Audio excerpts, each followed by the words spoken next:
Chapter 559. Tseng Yongtai waved his hand impatiently. I don't have time for you. What are you doing? Who told you to let those irrelevant people in? Get him out of here.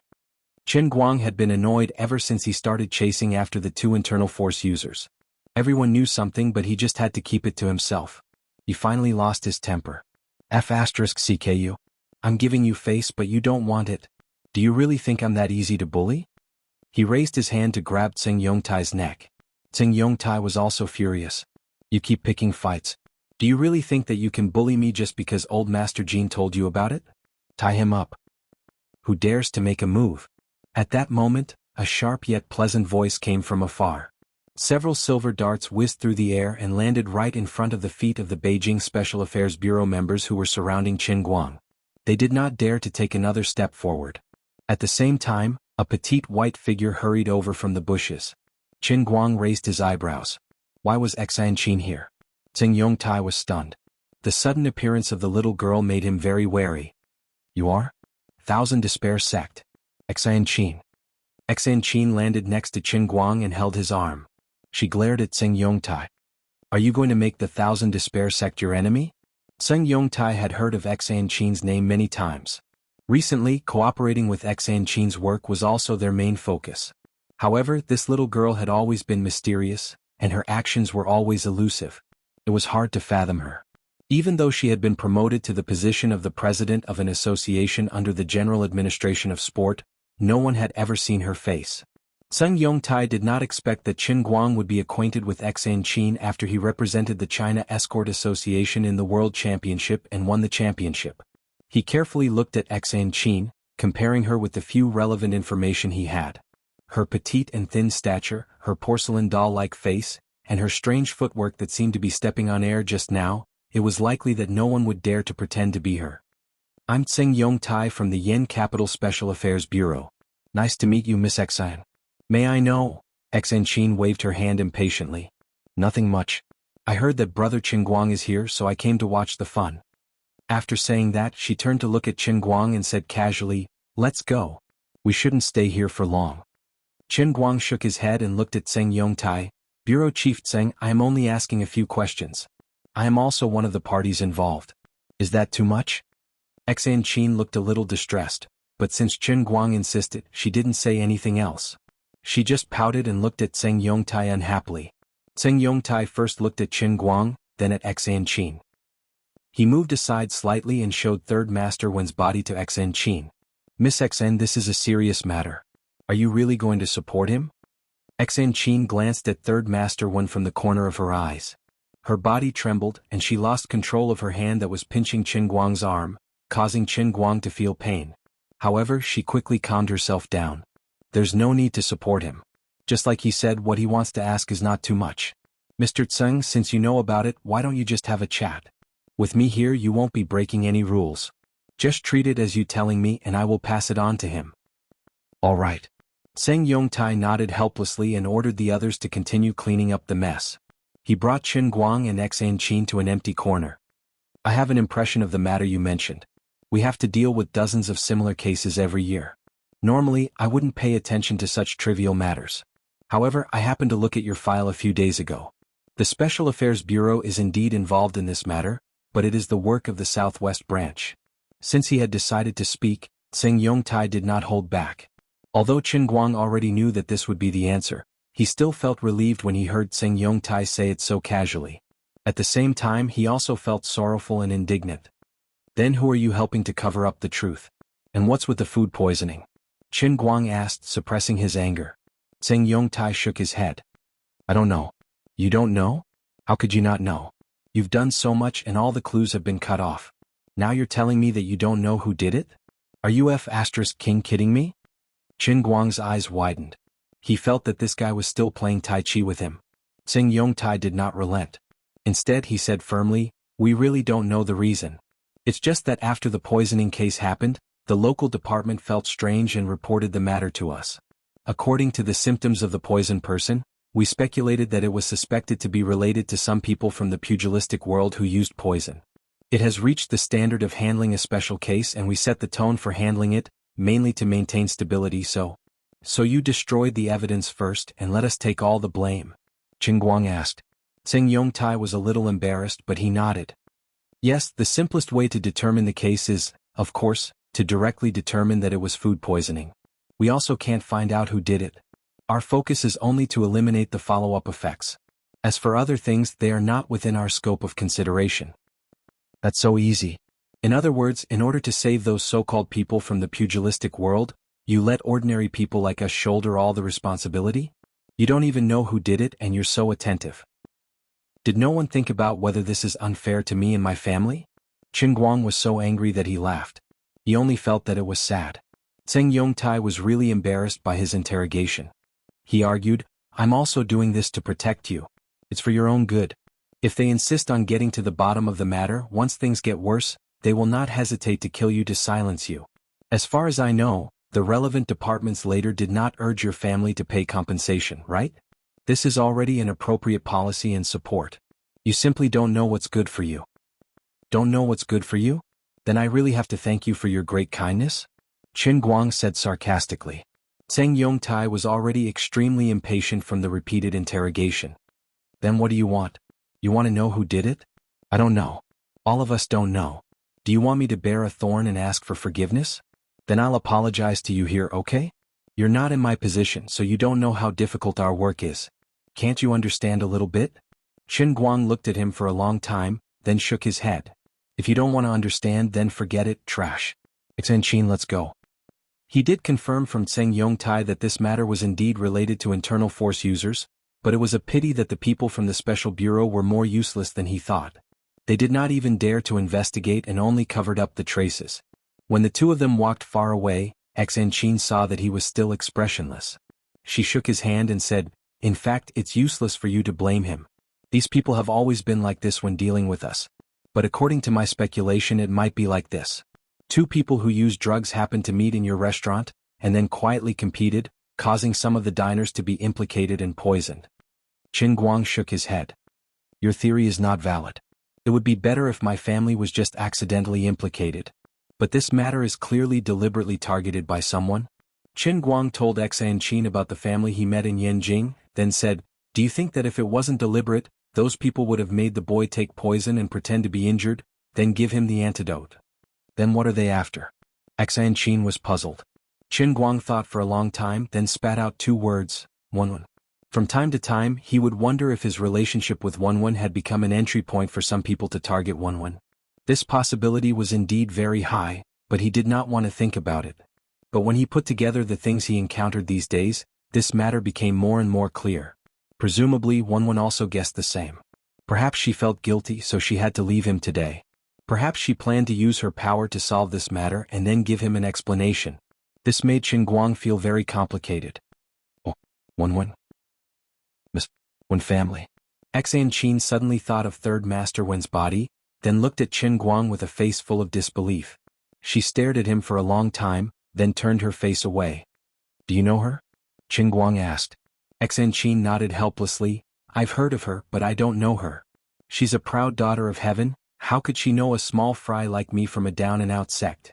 Do you know her? Qin Guang never thought that Qin would look so lonely. Actually, you're not bad. Wenwen and I were university classmates for 3 years. Our relationship is not bad. Then I really don't know if I should congratulate you or say that you're unlucky. You were involved in the Wen family's matter, and now your family is still alive, thank God. Don't expect the people from the Special Affairs Bureau to help you. I don't believe that Wenwen didn't investigate it herself. Since you had a good relationship with her and she didn't help you solve this matter, I'm afraid she didn't find anything herself. Today, Third Master Wen died here. I'm afraid this is a big conspiracy against the Wen family. On the surface, the Special Affairs Bureau is cleaning up the mess, but in the dark, someone is stirring up trouble behind the Wen family's back. With this two-pronged approach, it would be strange if you could find anything. My spear is really sturdy. Qin Guang sighed. Qin patted him on the shoulder and said, that's enough. It's all in the past. You're doing pretty well now. Don't worry about the past and look forward to the future. There's no obstacle in life that can't be overcome. I'm not used to being lectured by a little girl who's still wet behind the ears. Qin Guang forced a smile. In my opinion, Wenwen is not kind. Someone like her shouldn't have friends, especially an ordinary person like you. With the status of the Wen family, A small dispute is enough to kill an ordinary person like you 100 times over. Didn't she think that being friends with you would bring you trouble? Qin Guang shook his head. I can't explain it to you. Don't talk behind her back. What did Wenwen want from him? Qin Guang asked himself in his heart. Of course not. Compared to her, he's just a poor loser. Perhaps he might have changed after obtaining the heavenly Holy Grail, but before that there wasn't anything worth coveting about him. His relationship with Wenwen was complicated, but it was actually simple. It was like a tortoise looking at a mung bean. Putting aside all external factors, it was just two people with similar tastes. Regardless of gender difference, status difference, or the strange combination of a goddess and a loser, the relationship between the two was laughable. Perhaps it was really childish, but in Qin Guang's eyes, it was that especially pure and unambitious friendship. We are brothers. Wenwen's feelings must have been very complicated. She must have considered what Xian Qin said. Otherwise, with their relationship, she would not have kept silent when there were so many opportunities to help him. Although she knew that he would most likely reject her, she did not mention it. This was precisely why she did not want outsiders to know that their relationship was very close. But in the end she could not avoid these things. Xian Qin told him not to get involved and not to think about these things anymore, but Qin Guang felt that he definitely could not do it. He clenched the cup in his hand, lifted it up, and took a heavy gulp. Whether it was for Wenwen or for the grievances he and his family had suffered, he could not let this matter go so easily. Moreover, since he had already gotten involved, it would not be so easy to get out now. Now that third Uncle Wen had just died, the confrontation between Wenwen and her hidden enemies had obviously not ended. God knew when those people would once again set their sights on a so-called small fry, like him. When that time came, he was afraid that it would really be a disaster. Qin Guang had enough of such a passive situation. Since there were people who could threaten his and his family's lives at any time, why not directly and neatly link them together? Root. Pull. Rise. I am now the master of the heavenly Holy Grail. No matter how powerful an inner strength person is, he is still a human. His backer is God. The old man now had 7 statues of gods, and his daily faith value was more than 100,000. The old man was very confident. He suddenly lifted the cup and pretended to drink, but his head plunged into the boundary of the cup. Chapter 560. He was thinking about something. Currently, he had a daily production of 130,000 faith points. Previously, when he was training Xuelin to construct the fake cup world, he had used up 600,000 faith points. Since paying faith points could provide Xuelin with the fake cup world, as the owner of the Holy Grail, he should be even more qualified to enjoy this benefit. Paying faith to enter the Skyline Cup required approximately 6,600,000 faith points. In that case, if he paid 600,000 faith points, he should be able to enter the Skyline Cup's intermediate world once. That way, he could pay faith points in bulk and continuously receive the Skyline Cup's intermediate world training. Entering the Spirit Seeing Cup world once every 5 days was the goal of continuously strengthening his physical body. He couldn't just have the strongest Qilin arm in history, he also had to have Wind God's legs, Heaven's legs, Iron Bridge, Black Tortoise back, and Vajra head. If the conditions were good, he could even train the strongest chest muscles in history. Small penis? Oh, there was no need to train there, it was even stronger than the Qilin arm, but the 2 hanging missiles could also be trained. Qin Guang's plan was very simple. Using the model of the Qilin arm, he would pass through the Spirit Seeing Cup world in batches and train every part of his body to the extreme. Although he didn't have inner strength, as long as he trained other parts to be as strong as the Qilin arm, who would he be afraid of? I'll let you inner strength people see that without inner strength, I'll still be better than you in perfect form. Thick line. The 7 divine statues that I'm so proud of. His figure slowly condensed in the world in the cup, incomparable heroic spirit reaching the clouds. The more he thought about it, the more he felt that he was quick-witted, to actually take the initiative to think of such a great plan to become an expert. Alright, actually this matter was quite bullsh*t. Other people's personal grandpas should have sent a similar shortcut to the main character from the start. Baby, you have to remember you can't do this here, you have to do that here. Why? You don't understand, let this old grandpa give you a demonstration. This wasn't the end, I still have to urge you every day, baby, work harder, baby, work harder, baby, if you don't work harder, the 2 of us will have nothing to eat. He turned around and looked at Lord Lioli. Apart from stuffing the cup into his hand, what else had she done? Ever since he met her, in the first few worlds in the cup, she could still use the tone of reciting scriptures that she had prepared in advance, and explain a little bit to herself when she broke into the world in the cup. Later on she became more and more lazy. It was fine if she could not explain anymore, but there were more and more things that she did not know. Just like the faith point thread that changed color when she was training Xuelin a few days ago, she didn't understand it at all. She only knew that it could be done this way, but she didn't know that cultivating Xuelin could also bring out a subsidiary fanatic. Moreover, she was not ashamed of it. Instead, she was proud of it. She had an expression that said, "You're a lab rat. You deserve to feel the stones to cross the river. Hey, this cup is specially used to imprison you, the Divine Emperor. You have lived in it for so many years. Did you fall asleep? As for this unreliable personal grandpa, oh no, personal big-breasted Divine Emperor," Qin Guang expressed extreme contempt from the bottom of his heart. As the cheat behind the old man, she did not do proper work all day long. She only knew how to play games and watch TV dramas. She was addicted to the internet. It was not easy for her to help him get some investment to start a business. So far, 170 million had been thrown out, but there was no sign of a bubble. It looked like it was going to go down the drain. You are a typical useless teammate, extremely incompetent. As the saying goes, whoever has milk is the mother. People tend to remember the shortcomings of the people around them, but not the kindness of others to them. Qin Guang did not remember how many times he had shouted, "Lioli, save me," in his heart, but after that she tried to do everything possible to help him. He only remembered that Lioli would sometimes throw a tantrum at him. Therefore, after people became familiar with each other, they would gradually lose their sense of mystery as their relationship grew closer. The way they interacted with each other would become more casual. For example, when many people talked to their own family, they would always have a bad temper, always feeling that there was an endless fire in their hearts. However, when facing strangers they would be polite and gentle. Then, floating in the air, he opened his eyes and saw the empty cloud platform. He thought that his eyes were playing tricks on him. He shook his head and stared at it with his eyes wide open. Where are the statues of the old man? Where are my beloved alto, the champion's shield, the sky-raising dart, the Kirin arm, the white piano, the oversized pencil, and the miniature ding-ding? Gone? That's impossible. This was like a heavy blow to the head. Just a second ago, he had placed his life's hopes on these statues and was counting on them to make a comeback. In the end, when he came in, he saw that they were all gone. His life's hopes had all gone up in smoke. Qin Guang's body staggered and he almost fell to the ground. His mind felt as if it had been struck by lightning. He didn't even give up and threw himself onto the cloud platform of the Kirin arm. He lay on the ground and looked around at the position of the Kirin arm in his memory, but he still couldn't find anything. A strange wind started blowing in the Cloud Sea Cup world, blowing Qin Guang into a mess. He felt as if the wind was bleak and the water was cold and he didn't want to live anymore. Damn it! Don't mess with me. Where's my statue? Where did it go? Qin Guang was so flustered that he wanted to run out and find a magnifying glass to hold in his hand. Then he would come back and carefully search the cloud platform inch by inch. Now ask Lioli. Qin Guang stood up and jumped down. He shouted as he ran towards the center of Cloud City.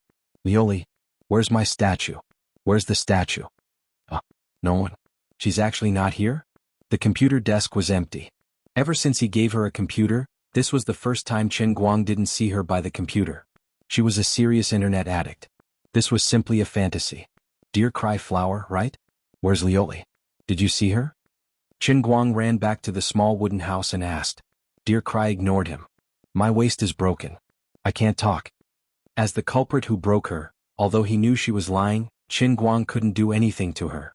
After all, she broke her waist from top to bottom.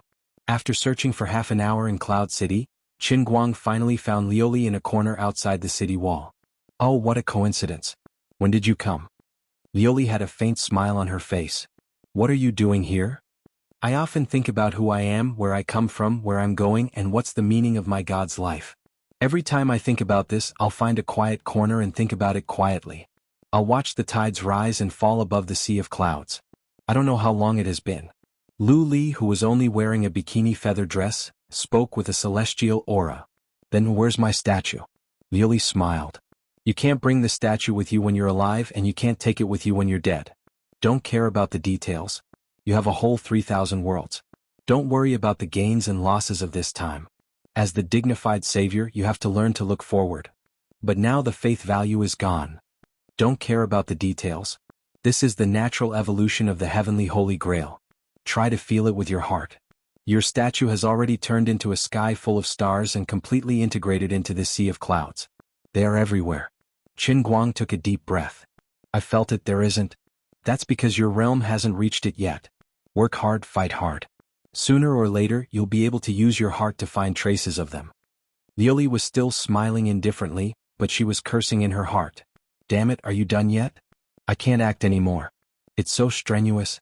Deercry's idea was quite bad. My statue of God. I'll fight you to the death. At this time, I'm relying on them to train my ultimate skills and counterattack. You've lost them for no reason. Now you're still talking nonsense with me. You have to give me an explanation. Qin Guang finally jumped up and pressed his fist towards Lioli. I'll make you not bring it with you when you're alive. I'll make you not bring it with you when you die. I'll make you look forward. I'll make you everywhere. Qin Guang roared and punched out. Lioli also flipped out. She pressed down on Qin Guang's fist and kicked him into the air. I also don't know why it disappeared. It disappeared for no reason. What's the use of flipping out at me? I also don't know why. I just watched it disappear and become smaller and smaller. I wanted to investigate what happened outside the Holy Grail, but I couldn't do anything. It disappeared for no reason. You can't blame me. As expected. I'm not his match. About half an hour later, a disheartened Qin Guang lay on the ground with a swollen face. Thinking about it, losing the statue doesn't seem to be a big deal. Lioli jumped back. She was shocked by his lifeless tone. Although she had finally relied on her fists as planned to make this kid behave, his current state clearly showed that he had suffered a heavy blow. It seemed like he was going to give up. Sigh, thinking about it carefully, I really can't muster up any energy. I feel like my body has been hollowed out. Qin Guang muttered as he lay on the ground. Lioli looked again. Damn, this guy is so depressed that he's about to melt. Is the situation really that serious? I've worked hard for a few decades and now I'm back to square one. The statue is gone and so are my faith points. Even if I continue to work hard to build a new statue, it will disappear for no reason sooner or later like now. It's already melted. Lioli looked at Qin Guang, whose spirit body had already turned into a puddle on the ground, and screamed loudly. Don't die. Hold on a little longer. Lioli lay beside the puddle and scooped up a handful of water with both hands. My butt hurts a little. Lioli let go because the color of the puddle of water was yellow and not very elegant. So it was his butt. Wow. It's already turned into water. So novel.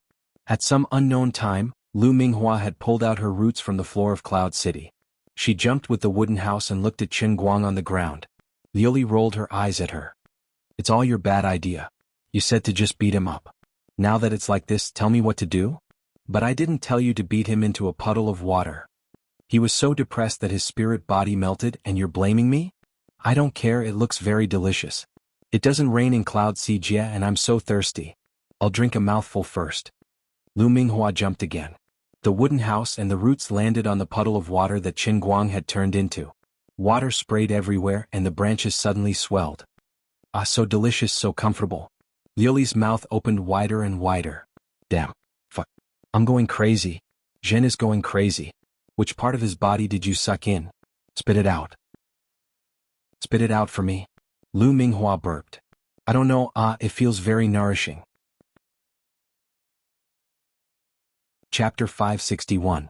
Qin Guang, who had turned into a puddle of water, was also scared out of his wits.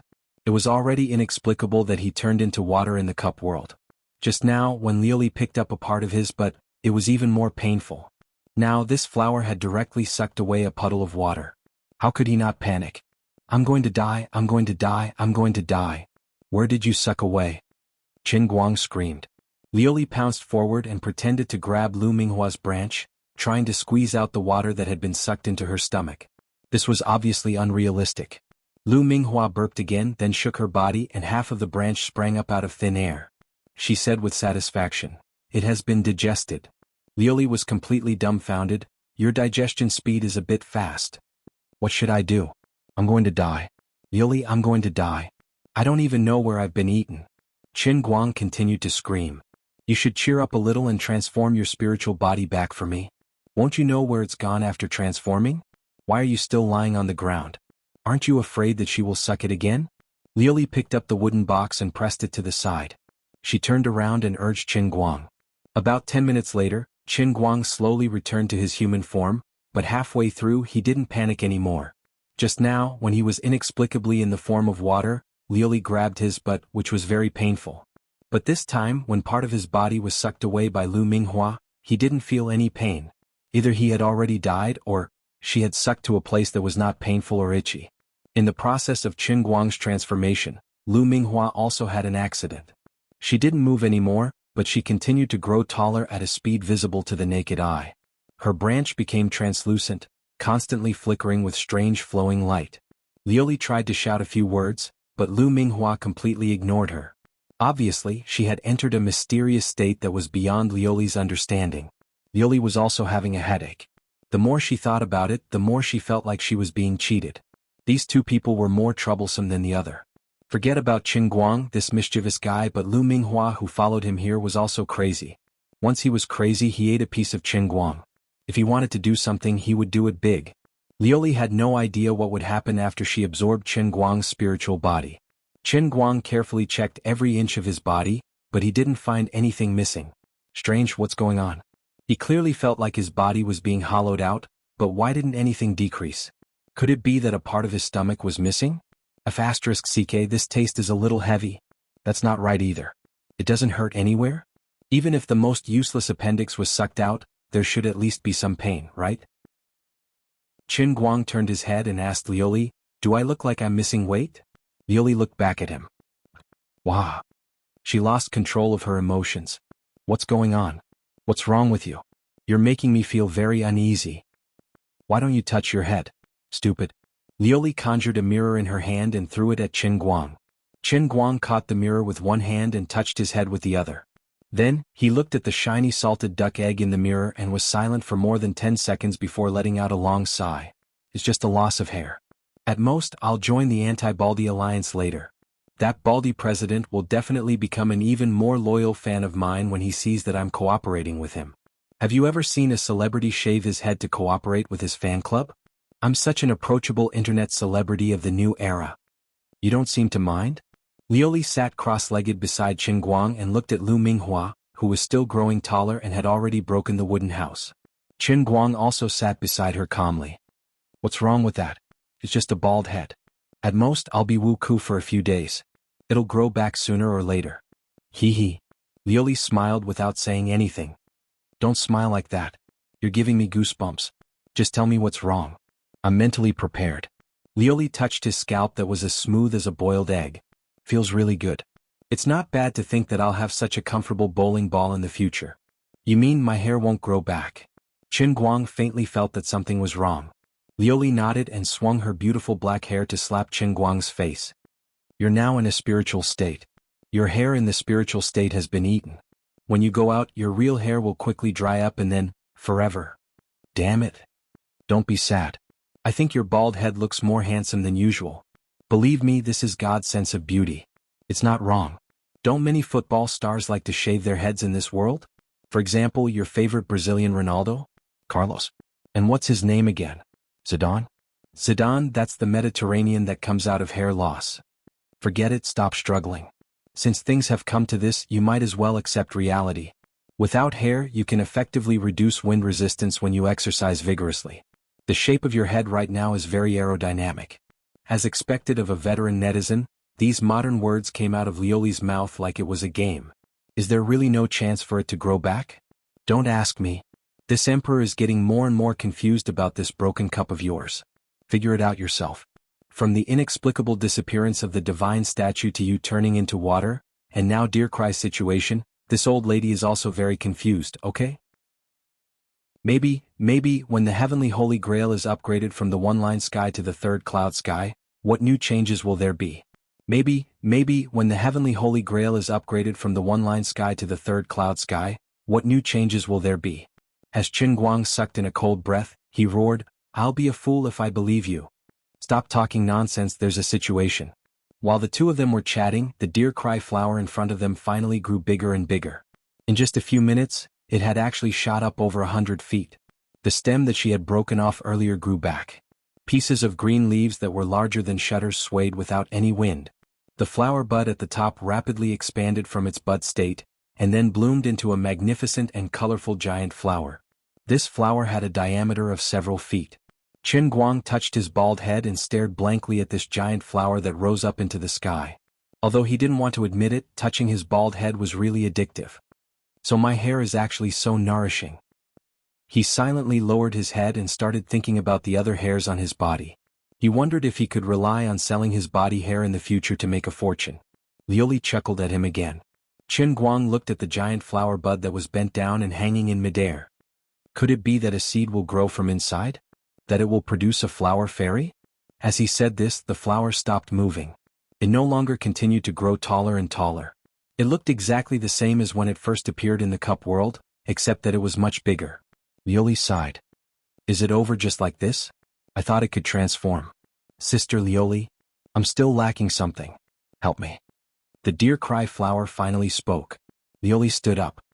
How can I help? Come a little closer and lend me some divine power. The deer cry flower said again.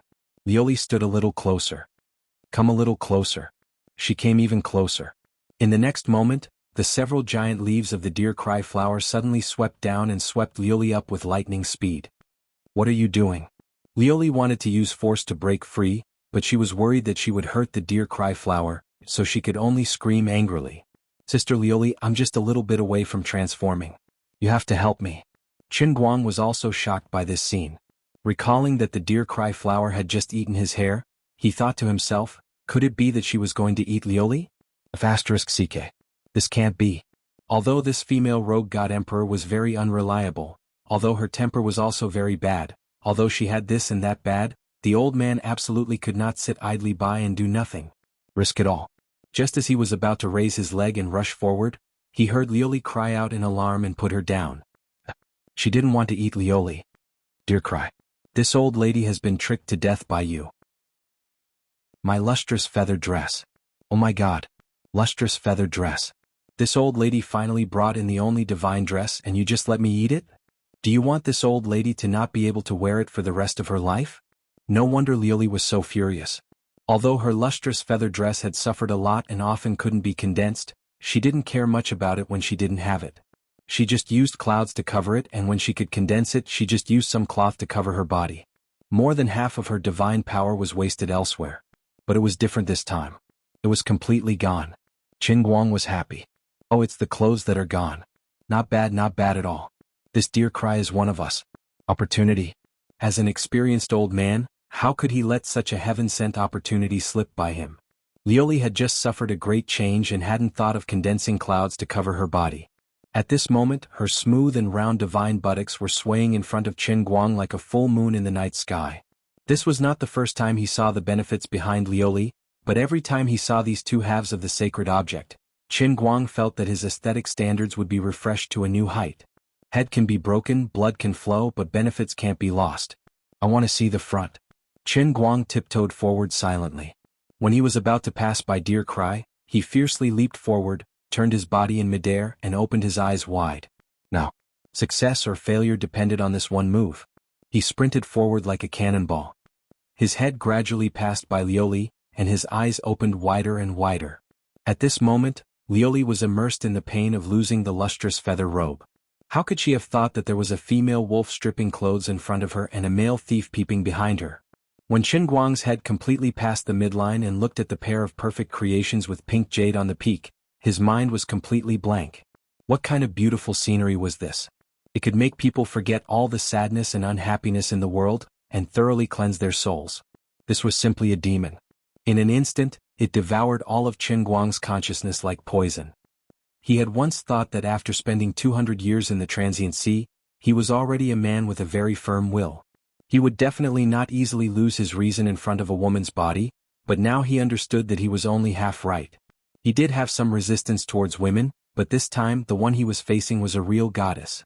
In a trance, Qin Guang once again thought of Liuli's divine emperor true body. At this moment, her full of benefits was fully exposed, and it was not inferior to the spiritual pressure brought by the true body.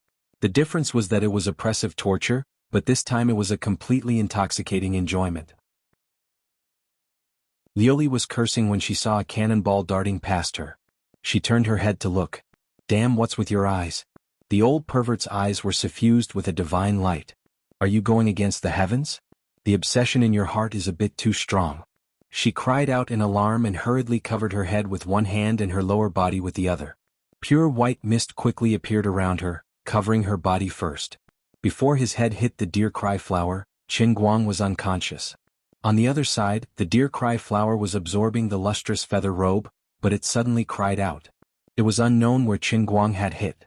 Lioli covered her mouth and looked at Qin Guang, whose head was half embedded in the deer cry flower stem, who was trying to pull it out with both hands, but could not pull it out. She then listened to the deer cry flower's rather meaningful cry. This was really, evil people get their retribution. Both of them were not good people, so they deserved it. At this moment something strange happened again.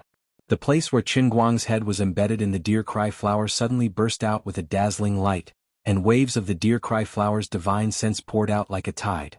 Countless vines extended from the deer cry flower and fiercely stabbed into the ground of Cloud City. The deer cry flower's body also gradually faded, as if it was really going to disappear. Lioli, save me. Qin Guang and the deer cry flower shouted at the same time. Lioli's beautiful face changed.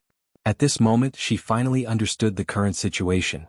First of all, the divine statue inexplicably disappeared. Then the deer cry flower ate the hair of Qin Guang's spiritual body. While it was greatly nourished, it formed an extremely profound connection with Qin Guang and the heavenly sacred grail. Then in order to transform, she ate her lustrous feather dress. In the flower body condensed from her divine sense, her own divine power, Qin Guang's spiritual body and divine sense, her lustrous feather dress, and the power of God's wrath that brought her here.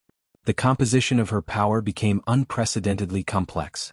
Finally, Qin Guang's head was embedded in her body. Qin Guang himself was the hub of the heavenly sacred grail, so he immediately connected the deer cry flower and the heavenly sacred grail's realm in the cup. If nothing unexpected happened, with the deer cry flower's current power, facing the ocean-like power of the heavenly sacred grail, she was destined to become a drop of water in the vast ocean. She was going to be assimilated by the grail. Right now she only had this spiritual body. Without it, everything would be over.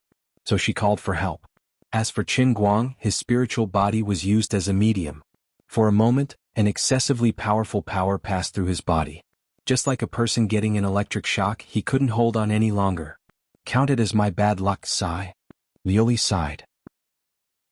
Who told her to have such two clowns? She immediately sat down cross-legged. A moment later, a translucent, shimmering super-small Lioli appeared above her head.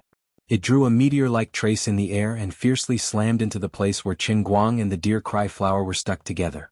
A loud sound rang out. Qin Guang was blasted away. His head tilted to one side and he fainted again. When he woke up again, the first thing he saw when he opened his eyes was a familiar scene. The sky was filled with the familiar threads of faith value. Did the old man's faith value return? What happened just now? Qin Guang got up from the ground. The huge deer cry flower was still standing there, shining with colorful brilliance as if it was surrounded by a rainbow. The edge of the flower and leaves seemed to have some emerald green mist, like a gauze curtain. That should be the transformation of Lioli's lustrous feather dress that she had eaten. The threads that filled the sky came from the sky and directly connected to the deer cry flower. Regarding this situation, Qin Guang immediately understood. The deer cry flower had replaced the function of the statue. On the other side, Lioli was wrapped in clouds and sat at the side with a bitter face. He didn't know what she was worried about. Qin Guang leaned over and said, "What's the situation?" Lioli turned her head and glared at him fiercely. "You're the winner." Immediately after, Qin Guang saw her wave her hand and a huge force came toward him. When he came back to his senses, he was already outside. In the cup world, Lioli and deer cry flower looked at each other for a long time. "That, Sister Lioli, I didn't do it on purpose. The situation was completely out of control," deer cry flower said without apology. Lioli sighed. "What should we do now? A strand of my soul was sucked into the Holy Grail. I did knock the two of you away just now, but my own strand of soul was sucked away. Tell me, what should we do now?" "Isn't this good?" "How is it good?" The world in a cup that he had experienced before was one thing, but judging from the current situation, this means that the next time a cup world like the Sea of Time appears, I will be that Captain Annie. In the world of Dota, I will be that computer. In the racing god training field, I will be that alto car. In the world of pencil sharpening, I will be that F*King pencil sharpener. Boat driving skills, oh, he hasn't learned it yet. I will become that boat. In the world of the Qilin arm, I will be that brass firework. Pile driver? Damn, don't mention that thing. In short, won't I be tormented to death by him? Deer Cry thought for a moment. But looking at your expression, even though you say no, your body is honestly looking forward to it? At this moment, Qin Guang suddenly rushed in. I forgot to ask something. It's very important. For some reason he felt that the current Lioli was like a firecracker that would explode at the slightest touch. I'll give you 1 minute. Make it short, Lioli said angrily. Qin Guang hurriedly explained the plan that he had thought of in one breath. Lioli sucked in a breath of cold air. Just when she was vexed that she was going to turn into a car, a boat, a brass firework, and some cup, you're telling me that you plan to experience the world of the heavenly spirit cup in batches. Qin Guang rubbed his hands in distress. This time there's really no other way. I've been forced into a desperate situation by the matters outside. If I don't think of a way to become more powerful, there's a risk that my entire family might be exterminated if I'm not careful. Otherwise, Lord Lioli, can you leak a bit of your godly power outside and bless me with an easy victory? Otherwise I'll really die. Lioli endured for a very long time. Her heart was filled with countless corpses. In the end she gritted her teeth and said, All right, no problem. I'll start preparing for you from now on. All right. Love you, Mwax. After Qin Guang said that, he took the initiative to run away. When he disappeared once again, Dear Cry shook its huge flower bud. Sister Lioli, take care. I'm almost broken by the two of you, really? Lioli said. Chapter 562. When he opened his eyes, the outside world was still beautiful. Beside him, Xen Qin, who was walking side by side with him, was still looking at him with a sad expression.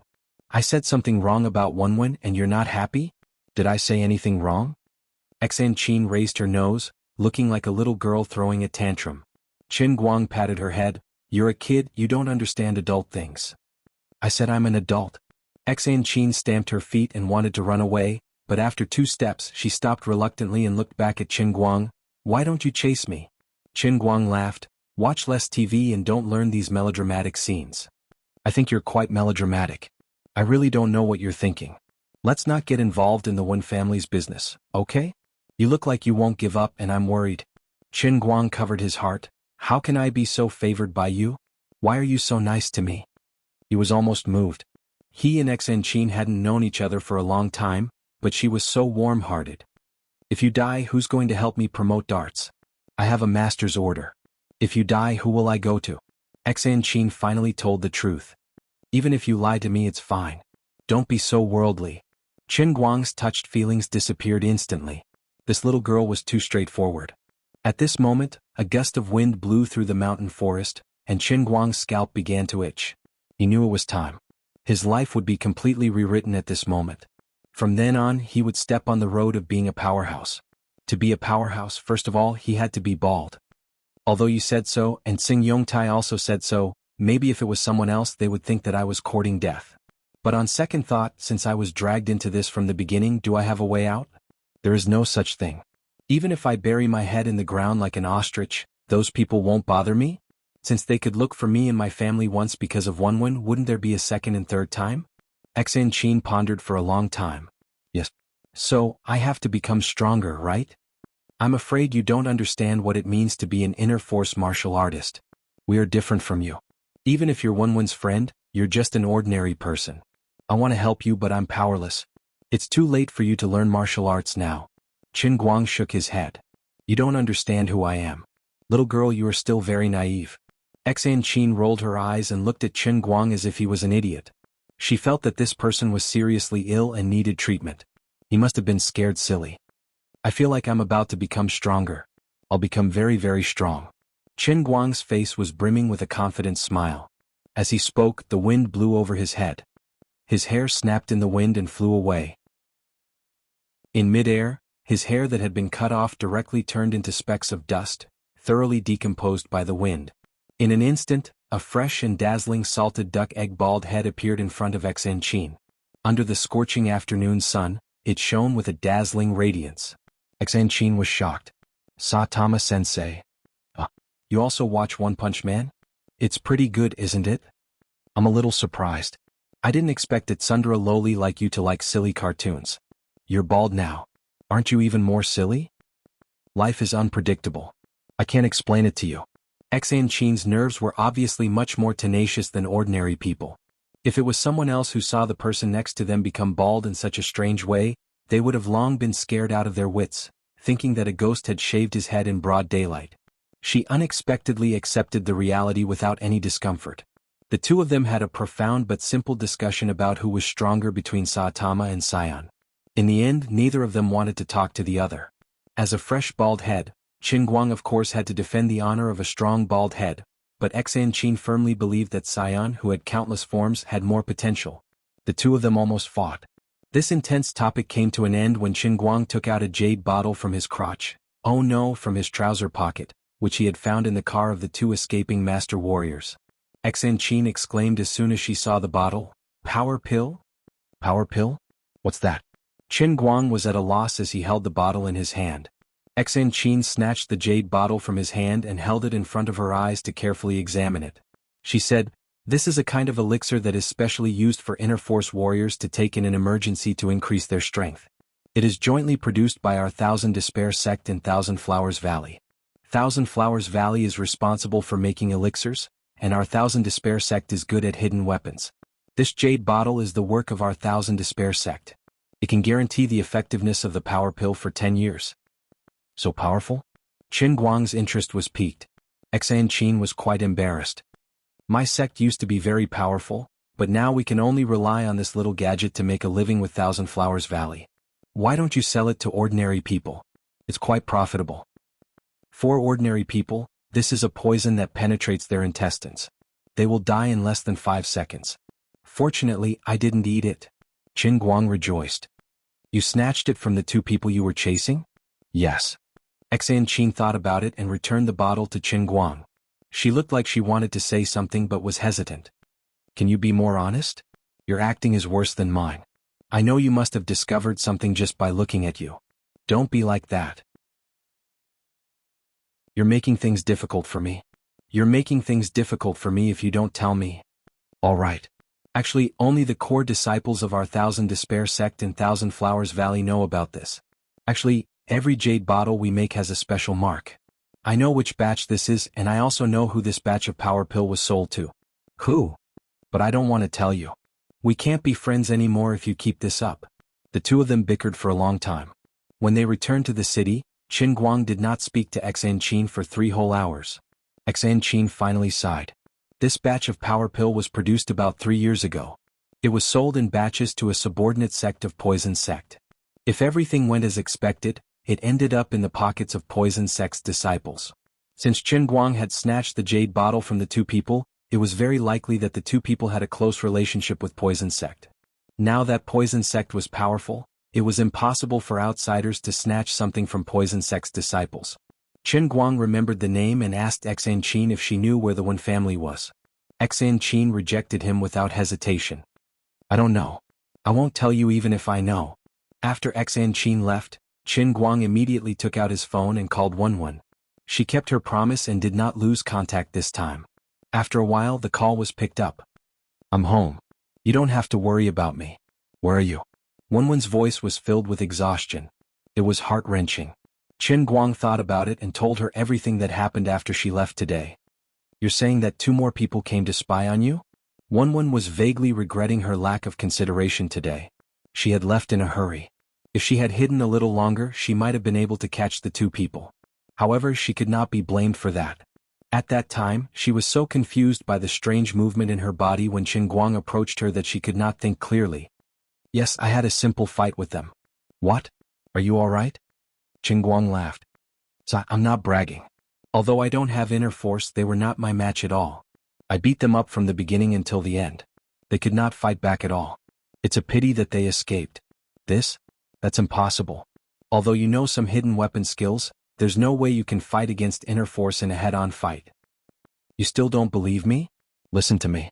Qin told Wen the whole process of his fight with the 2 people in detail, especially when he punched the middle-aged man's shoulder. He felt a strange numbing and burning inner force in the meridians of his left hand, and the thunderbolt fire thrown by the middle-aged man. The most important evidence was Qin's judgment of the strength pill produced by the Thousand Despair sect. After listening, Wen understood in her heart, but she did not reveal it to Qin. "All right, you should rest early. I have to meditate." "How is it?" I can help you, right? You told me to stay out of it. Qin Guang did not want to give up and asked for credit. Unexpectedly, Wenwen was silent for a while before she slowly said, I beg you really? Don't meddle in this anymore. I said I would give you an explanation. Don't you trust me? You staying out of it is the biggest help to me. I don't like what you said. You have to listen even if you don't like it. I'll hang up first or else I'll beat you up later. Wenwen said and hung up the phone with a snap. Qin Guang held the phone in a bad mood, then looked at the cup in his hand. Fine, you're a strong woman.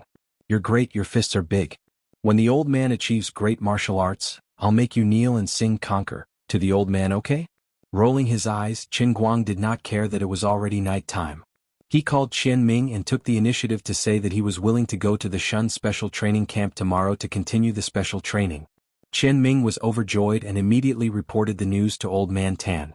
Old Man Tan immediately arranged for people to pick up Qin Guang and go to the Shun Special Training Camp the next morning.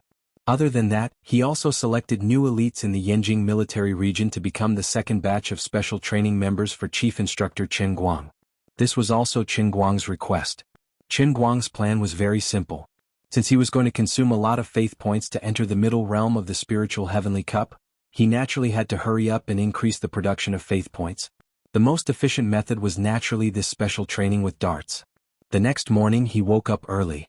The Shun Special Training Camp's car that was responsible for picking him up was already waiting in the hotel parking lot. At the same time, military elites from all over the country were selected one after another and gathered in Yanjing from all over the country. If it wasn't for Qin Guang's special identity and his freedom, Old Man Tan actually didn't want to let him leave the special training camp at all. He wanted nothing more than to lock him inside and squeeze out his usefulness to the extreme. Now that he was very enthusiastic about this matter, Old Man Tan of course fully cooperated. Chapter 563. The back seat of the car was quite spacious. It was a specially reinforced armored MPV. According to Qian Ming's bragging, the car's glass could withstand a sniper rifle. The overall structure of the car could even protect the lives of the passengers in the back under the bombardment of an RPG. It was Qin Guang's first time sitting in such a high-end car. He felt like he had become a master if he wasn't careful. There was a flaw. The car couldn't fly. It would take another 4 hours to get from here to the Shun Special Training Camp. In fact, Qin Guang wanted to say, since I'm your chief instructor, why didn't you send a helicopter to pick me up? However, he wasn't that thick-skinned and kept the words in his heart. Blackie, is there Wi-Fi in the car? He had been using the lousy script of Women every day to pass the time. Qin Guang treated it as a novel and had almost memorized it. He could even recite the lines of the other people, let alone his own supporting role. He couldn't stand it anymore, so he turned his attention to the laptop that he hadn't used for 2 days. Blackie replied quickly, yes, sir. The dedicated military 4G network is 3 times faster than the ordinary civilian network. It has low latency and is more stable. Most importantly, it's free. Can we play Dota? Qin Guang opened his backpack and took out his laptop. He was delighted. Blackie said loudly again, yes. We can play both. Yesterday when we were waiting for someone, I played with Captain Qian. However, we played League of Legends. Both games should have similar network requirements, right? Qian Ming, who was sitting in the front passenger seat, coughed violently. *CK, this Blackie was too much. How could he say that? Captain Qian, is your throat not feeling well? Blackie was confused. Qian Ming rolled his eyes. No, my heart hurts. Blackie asked again, was it because you were angered by a primary school student when you lost 3 times in a row in ranked yesterday? Can we not talk about League of Legends? If this guy wasn't driving, Qian Ming would have strangled him to death. Blackie said, okay, Instructor Qian, why did you think of shaving your head? Which family did you shave it from? It's so clean. I can't even see a single strand of hair. It's just like the tea eggs in my hometown. Qin Guang, who was trying to pull his laptop out, spat out a mouthful of blood. Alright Hazy, you should focus on driving. Don't talk so much. Blackie looked very wronged. He didn't know what he had said wrong. Qian Ming let out a long sigh of relief. If he allowed this guy to continue talking, he would probably spill the beans about him falling into a manure pit during his mission a few days ago. By the way, Instructor Qian, I have something very interesting to tell you. A few days ago, when Captain Qian and I were arresting people in the eastern suburbs of Beijing, shut the *CK up. No one will think you're mute if you don't speak. Qian Ming broke down. While the two of them were having fun, Qin Guang didn't have time to deal with them. It turned out that when he pulled out the laptop, a blue-covered booklet was brought out along with the laptop. Holding the fingernail-thick booklet in his hand, Qin Guang was puzzled. What book was this? When did I buy it? Why don't I have any impression of it? Gently stroking the cover, a unique fragrance of ancient books wafted out from the booklet. There wasn't a single word on the cover. When he flipped to the first page, 3 engraved and printed Wei Bei characters before the Republic of China appeared in front of him. Although the characters seemed to be a little diffuse because of the long time, it still gave off a kind of domineering aura. Painting manual? What the hell? Although he didn't know much about the domestic market for ancient books, even if he used his toes to think, this book definitely wouldn't be cheap. Just as he was about to continue flipping, a small colored card fell out from the seam of the book. On the front of the card was a very unique and indecent photo. Next to it was written, "The passionate little sister will take you to fly if you are satisfied. Please call 13XX. Qin Guang was shocked. Could it be that the little sister who gave the card was a hidden Jianghu expert? But when he flipped to the back, he saw Wenwen's handwriting. It was personally written by her. This is the copy of my Wen family's painting manual. It is also the Wen family's strongest secret. You can take it and practice it. After you master it, we will be the eagle hero couple. Yes, I am the hero and you are the companion." Bah! Qin Guang secretly spat. "Brother, I am so masculine, so I must be the hero. You are more likely to be blind." Unknowingly, the 2 words Qin Yu appeared in his mind again. Forget it, let's not talk about it. Since this was a small booklet given by Wenwen, it must be very important. I can't take it lightly. Sure enough, the night before yesterday, I did that to her. Of course. Well, I was the one who did that to her. If I remember correctly, she once said that I have to be her man, which means that I have to marry her in order to practice her Wen family's internal strength. Now, without saying anything, you put the secret book in front of me. This can only mean that the rice was cooked the day before yesterday. You still lied to me that nothing happened. I don't believe you even if you tell me. When I woke up, I felt that I had lost a lot of weight. I almost got away with it because of you." Qin Guang wasn't very clear about how big the Wen family was and what kind of power it had. But from the few words that Xianqin revealed, if an ordinary person married the daughter of the Wen family, it meant that he would marry into the family. For a son-in-law who married into the family, would this kind of martial arts aristocratic family unreservedly hand over the strongest secret book that their eldest miss cultivated?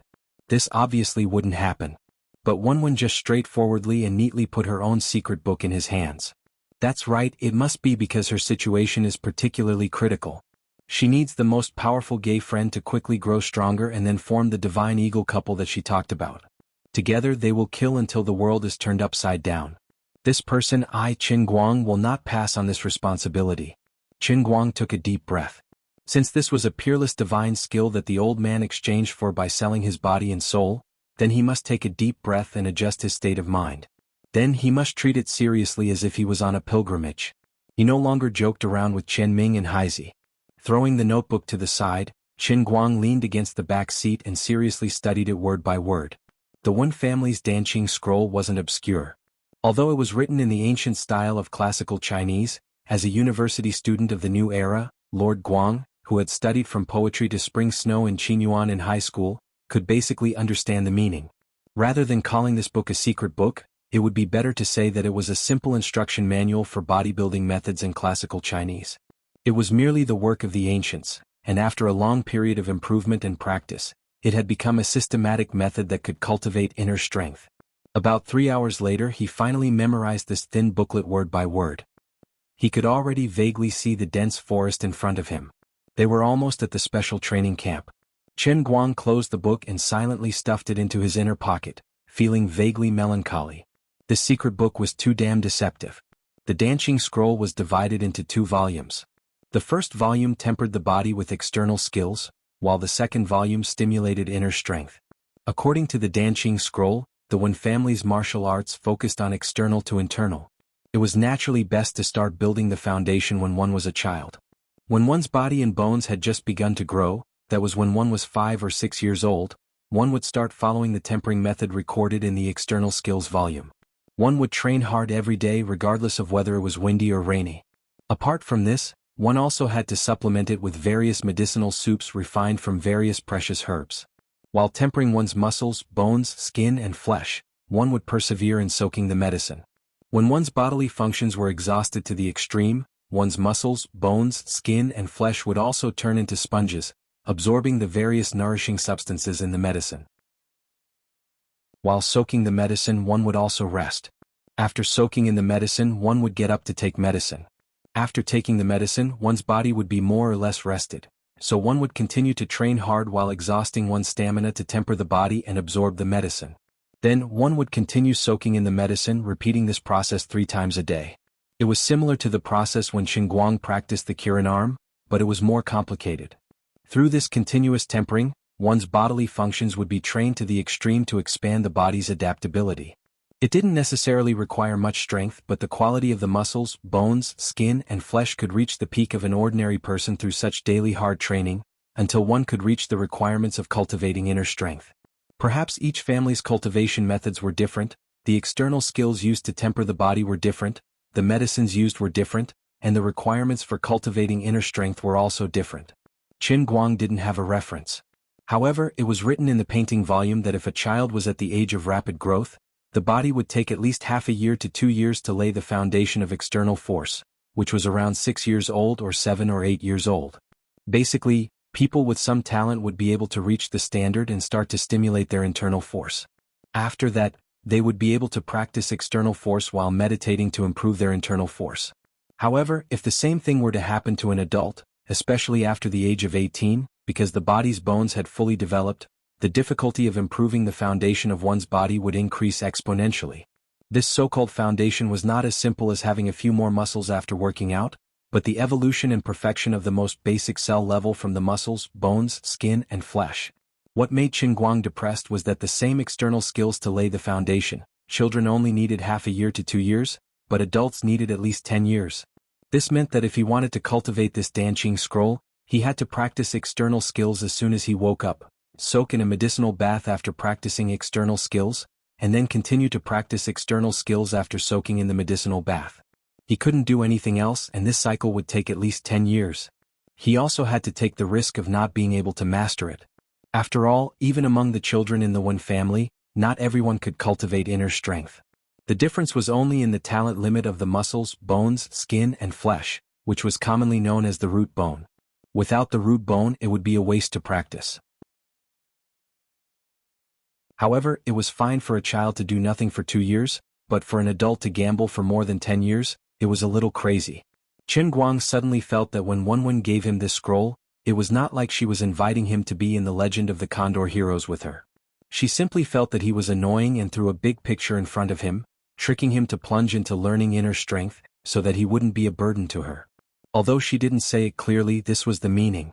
Calculating, Wenwen had cultivated inner strength for at least 12 years to reach her current level.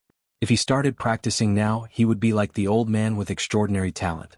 After 10 years, he would be able to stimulate the inner strength, and then he would practice for another 10 years to reach the level before she broke through, which was the realm she showed in school.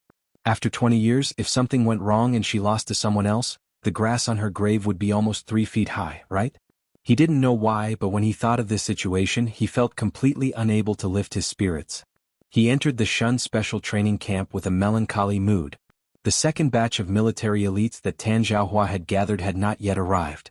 At present, only 500 people had arrived, and the remaining 500 people would arrive one after another in the afternoon. Qin Guang was not in a hurry to go and only asked them to continue gathering. He ran to the officer's dormitory that old man Tan had deliberately arranged for him, sat down and took out his cell phone to call Wenwen. "Big sister, your painting scroll is a bit of a scam." "How is it a scam?" "This is my family's unique skill. I have now become a literary grandmaster, which is enough to override the family rules to a certain extent. That's why I have the courage to give it to you. Otherwise, if I make such a mistake, I will be skinned, stripped of my merit, and imprisoned. Then I really thank you for your great kindness.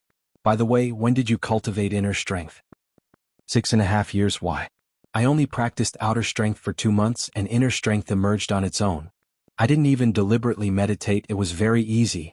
Do your best, I'm optimistic about you. With my current great scholar level vision, you're definitely a martial arts prodigy that's rarely seen in 1,000 years. When have I ever lied to you? Work harder and in the future you can be like me. You don't have to worry about the medicinal herbs, I have already arranged for someone to send them to you. They will arrive in Wujing in a few days. When the time comes, you can just go and take as much as you need. But you have to be careful. Once you start, you can't stop. Wenwen simply said that practicing martial arts was like cabbage. Qin Guang wanted to rush in front of her and strangle her to death. Did she really think that a 3-year-old child like him was so easily fooled? Do you know what inner strength feels like? Once you master it, you will feel as light as a swallow with every movement. When inner strength is exerted, the muscles in your body will have an extra force out of thin air.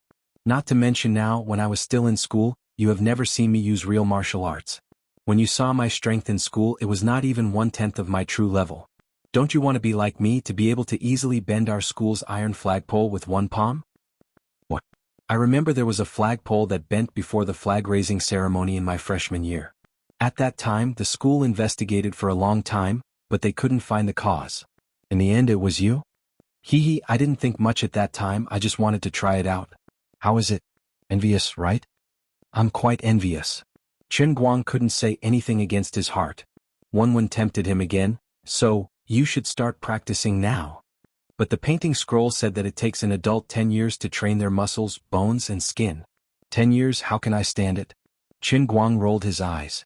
Wenwen laughed. Hey. Those are all conclusions that my ancestors concluded based on ordinary people's experience, and it may not be completely correct.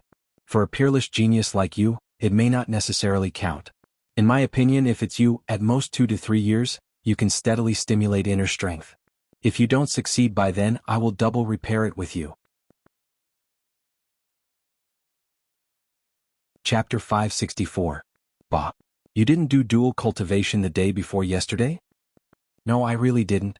Absolutely not. Wenwen lied with her eyes wide open. Seeing that he couldn't hear any truth from her, this good friend was obviously following the principle of not paying with his life if he didn't cheat others. She kept bragging about how awesome inner force was and how easy it was to cultivate it. She was just waiting for him to fall into her trap. Qin Guang held it in for a long time and sent out a sentence, I really don't believe you. He hung up the phone. After waiting for a while, Wenwen sent another text message, Come on. I'm waiting for you. On the other side, Wenwen was holding her phone and laughing. Of course, she knew that Qin Guang had already found out that the painting scroll was a trap. However, she wasn't worried that Qin Guang wouldn't learn it. After all, she knew how much Qin Guang wanted to learn inner strength not long after the two of them got to know each other. Now that such a heaven-sent opportunity was placed before him, Wenwen knew that it was impossible for him to resist the temptation. After all, he was a humble and upright person. Although practicing martial arts was difficult, as long as there was a chance, who would be willing to let go of such a chance to become a different person? There were many legends about inner force, qigong, inner force, or other names among the people, but there were very few people who had actually seen it. Even if there were real rumors, people often scoffed at them and didn't take them seriously. They just thought that it was a swindling Jianghu swindler who used the name of a so-called master to cheat others of money, or even to cheat money and women. In recent years, the internet and even TV often exposed a certain master as a swindler, but there had never been a real person with unique skills who stood in front of the stage. Although inner force martial artists didn't completely hide from the world in the eyes of ordinary people, it was gradually becoming more and more like a fantasy. But even so, in the land of China where martial arts culture flourished, there were always people who were fascinated by the legendary inner force martial arts after reading novels that told about the heroic stories of China. If there was really a chance to learn inner force in front of ordinary people, who could be calm? You're just being stubborn. I really don't believe that you don't want to try. Eldest miss, everyone in the family has been summoned back. Everyone is waiting in the conference hall. What do you think? At this moment, someone knocked on her door from the outside. A shadowy figure stood outside the door and spoke in a servant's tone. The smile on Wenwen's face disappeared in an instant. She slowly got up and grabbed the black chop that was lying on the side of the table. She walked towards the door. Don't call me miss, call me patriarch. He pushed open the door. The moment the wooden door opened, the backyard of the Wen family suddenly lit up with a snowy light. Several dozen figures dressed in the clothes of the Wen family servants jumped out from various places. These people were at least above bone strength. Among them there were 7 or 8 masters of skin strength. They waved the weapons in their hands at the same time and surrounded Wenwen from all directions. As for the servant who knocked on the door, he eerily extended a pitch-black dagger from his palm and stabbed it towards Wenwen's heart. Faced with this sudden turn of events, Wenwen's expression did not change. She only said indifferently, Uncle Zhong, you've been in the Wen family for more than 30 years. You watched me grow up. Even you betrayed the Wen family. I'm really disappointed. As she spoke, she held the black chop in her hand and held it horizontally. Uncle Zhong's dagger pierced the black chop's scabbard. Uncle Zhong snorted. You still have the face to be disappointed in me? I'm even more disappointed in you and your useless father. How prestigious was the Wen family in the past. Now it has become like this. I Zhong Dingyu am loyal to the Wen family but not to you, Wen Jingtian and your daughter. Instead of letting the Wen family rot in the hands of your stubborn father, why don't you let Jingyun manage it? In my opinion, Jingyun is smart and talented. With him managing the family, the Wen family will definitely return to its peak in less than 10 years. At the very least, it won't lose to the Poison Sect or the Dark Sect. What a joke. Those short-sighted people from the Poison Sect and the Dark Sect only have some wealth in the secular world. Have they ever produced any top-notch experts? How can they be compared to the Wen family? Since ancient times, the Wen family has always been passed down. The eldest son is the leader and this has never changed. Third uncle, you're not the eldest son and you're not of the Wen family's bloodline. How can you be in charge of the Wen family? What? Jingyun isn't of the Wen family's bloodline? Ridiculous. You're spouting nonsense. Uncle Zhong's face turned pale. Then he gritted his teeth and roared, die. As soon as Uncle Zhong finished speaking, the dagger on Wenwen's scabbard suddenly pushed forward. You didn't expect this, did you? Actually, I had already broken through skin force with Jingyun's help 2 years ago. Wenwen, you're underestimating your enemy. A moment later, he stood rooted to the ground with a flushed face. He could not move an inch forward. No matter how much force he used, the dagger seemed to be stuck to Wenwen's scabbard and could not move at all. This could only mean that Wenwen's inner force was a realm higher than his. She was able to penetrate through the black/saber's scabbard and completely stop his dagger. Oh, how is this possible? Uncle Zhong realized something. His face turned pale and he stared at Wenwen in disbelief. At that moment, the other martial artists who had surrounded them had already pounced on them when they saw that Zhong Dingyu was about to kill them. Wenwen closed her eyes slightly. When she opened them again, she was looking at these people with pity. Among them were real servants of the Wen family. There were also spies and spies from the outside. There were even some descendants of the Wen family's side branches. Although they also had the surname Wen, they were not related to Wenwen by blood. Uncle Zhong, you've been abandoned. That's right, I'm already a thought grandmaster. Third uncle has already died by my hands. I thought that you would have received the news long ago, so I wanted to give you a chance to turn over a new leaf. As long as you're willing to repent, I can pretend that nothing has happened. But from the looks of it, I can't do that. As the saying goes, a warrior cuts his wrist. Since your wrist has been cut, there's no need for me to keep you alive. Wenwen lightly shook the scabbard and sent Zhong Dingyu flying. She slowly pulled out her saber and unsheathed the black/saber, leaving no one alive. 10 minutes later, Wenwen, dressed in blood-stained clothes, stood at the entrance of the Wen family's front courtyard's conference room. She helped her father, Wen Jingtian, down from the clan leader's iron chair. In this critical time of life and death, with internal and external troubles, Wenwen officially took over the Wen family as the first Wen grandmaster in 100 years. Hundreds of miles away, Qin Guang sat in the officer's quarters in a daze. He was extremely annoyed. How many decades do people have in their lives? You want me to spend 10 years in here? How is that possible? This isn't the free time in the world in the cup. Wait. World in the cup. He slapped his forehead. Am I stupid? Old man, there's a shortcut. Tempering the body with the methods in the painting scroll is training. Isn't the world in the cup of the heavenly Holy Grail also training? The painting scroll can only make the body of an ordinary person approach the human limit. My world in the cup is aiming to surpass the limit, okay? It's obvious that my methods are deeper, more powerful, and faster. Why should I care about this 10 years of tempering? Or should I stick to the original plan and mass-produce the world in the Spirit Heaven Cup and forge myself into a perfect state from head to toe, far surpassing the basic requirements of the painting scroll to stimulate inner strength? Anyway, isn't it the same? At worst, I'll just follow the methods recorded in the world in the cup to temper my muscles, bones, skin, and flesh. The more he thought about it, the more he felt it made sense. The melancholy from before was thrown far away in the blink of an eye. He just minded his own business and started to fiddle with the methods described in the painting scroll. The guards outside could only hear banging sounds coming from the dormitory. They didn't know what Chief Instructor Chen was busy with. About an hour later, a faint cracking sound came from inside, followed by Chief Instructor Chen's low cries. Inside, Qin Guang was lying on the bed in a very awkward posture. He was sweating profusely, his face pale and panting heavily. "Oh my God, I sprained my waist." The Qilin arm was indeed useful. At first, he followed the postures recorded in the painting scroll and relied on the power of the Qilin arm to do all kinds of cool and challenging postures to speed up his progress. He completely forgot that all his skills were in the Qilin arm. The other parts of his body were only slightly above the standard of an ordinary person. He could fight, but he was still far from the human limit. He courted death so much and finally got his retribution. Now he sprained his waist on the bed and couldn't move. The pain was unbearable, but he got what he asked for.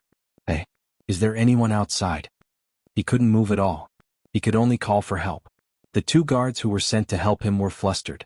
One of them put his face near the window and said, "Sir, I'm here. I sprained my waist. Call the doctor for me." About 15 minutes later, the professional doctor of Shun Special Training Camp arrived quickly. The two guards kicked the door open. The doctor exclaimed as soon as he entered the room, "Instructor Chin, what's this posture? Local specialty yoga? Can't you stop talking nonsense? Can't you see my cold sweat has soaked the quilt? There's a special training class in the afternoon. Help me straighten my bones." Crack. Crack. So King painful. Crack. It hurts so much. Finally, after the experienced doctor was exhausted and sweating, Qin Guang's local specialty yoga posture saved him.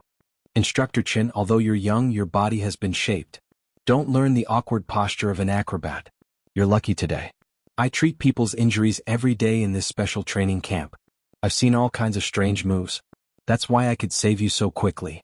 If you were in another place, even if it's a big hospital like Concord Hospital, you wouldn't have cried for more than half a day." The doctor wiped the sweat off his forehead and said angrily. Qin Guang just giggled. "I remember. I really remember. Once bitten, twice shy." Although he was used to courting death, how could he repeat the same mistake again? Even Tan Zhaohua was alarmed by such a change. The guards came when they kicked the door open and saw everything from beginning to end. But he didn't rush to say anything. Instead, he waited for the others to leave before he pulled Qin Guang and asked mysteriously, "Xiao Qin, where did you learn this move? Can you promote it?" Qin Guang stared at him. This guy is so despicable. Does he really think of himself as a little monster that can drop treasures just by hitting? "Do you really want to learn it?" "Of course. I'm old and can't learn it, but our soldiers are still young." "Then you'd better remember this. You must be careful. This was taught to me by a Taoist when I was traveling in Zhongnan Mountains a few days ago. He paid me 668 for this small book. Almost all the people outside are here. Shall we start the special dart training now?" "Bah. You have to reimburse me for the 668. I'll reimburse you for the money, but I don't want the book. I can't afford to lose face." Chapter 565. Actually, Tan Zhaohua and Qin Guang had a tacit understanding as to whether or not Qin Guang's posture had any meaning behind it. Even if fake Taoist priest was selling fake techniques to swindle money, there was no way he would write such a strange posture in a fake secret manual that normal people couldn't do. Otherwise, people would die easily, and the 668 yuan manual wouldn't even be enough to cover his expenses. However, Tan Zhaohua could tell from Qin Guang's jesting that this thing couldn't be leaked. The two seemed to be joking, but in reality they were giving each other a way out. Tan Zhaohua was also sure that Qin Guang's original suspicion of having connections with internal force was now confirmed. Qin Guang also used this to achieve another goal. From Tsing Yongtai he felt that some of the people in power looked down on and belittled him. This time he came back to increase the training quota for Shun's special training zone, not only to obtain more faith, but also to increase his importance in another aspect. He wanted Tan Zhaohua to see more of his abilities, and he had to use old Tan's mouth to let more people know that he was important. The two's tacit teasing resolved the awkwardness of one wanting to obtain the secret of internal force, and the other not wanting to spread it. Both of them had achieved what they wanted to achieve. This was the philosophy of life of Tan Zhaohua, the cunning old monster, and another old monster who had the face of a young man and the mentality of a young man, but had actually been fighting somewhere for more than 100 years. It was simple and easy to use but highly effective. At 4 o'clock in the afternoon that day, 1,000 Special Forces soldiers from the Yenjing military received a particularly profound lesson in Shun's special training camp with great anticipation and nervousness. Qin Guang did the same thing as before, and 6 more followers who had mastered the shrinking dart technique showed up. 2 hours later he gained another 2 followers, and among this group of people, there could be more followers who could produce more than 100 points of faith. Other than that, even if the others were unable to learn it, they could still produce more than 2,000 faith points in total. Today Qin Guang could be considered to have made a killing. After finishing this, Qin Guang had dinner with the particularly enthusiastic old man Tan. Originally, he planned to go to the special police training area with the excuse of strengthening the training and catch up with Wu Tong.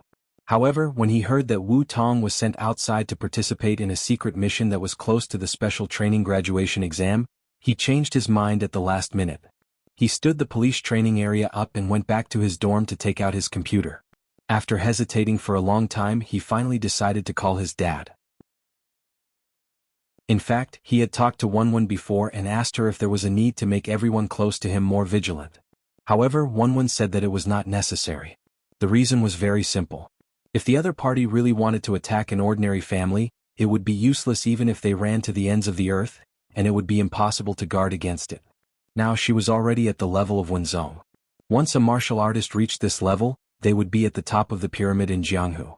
Even if there were masters at the same level as her, they wouldn't dare to say that they could defeat her, who had the Wen family's verdant red scroll.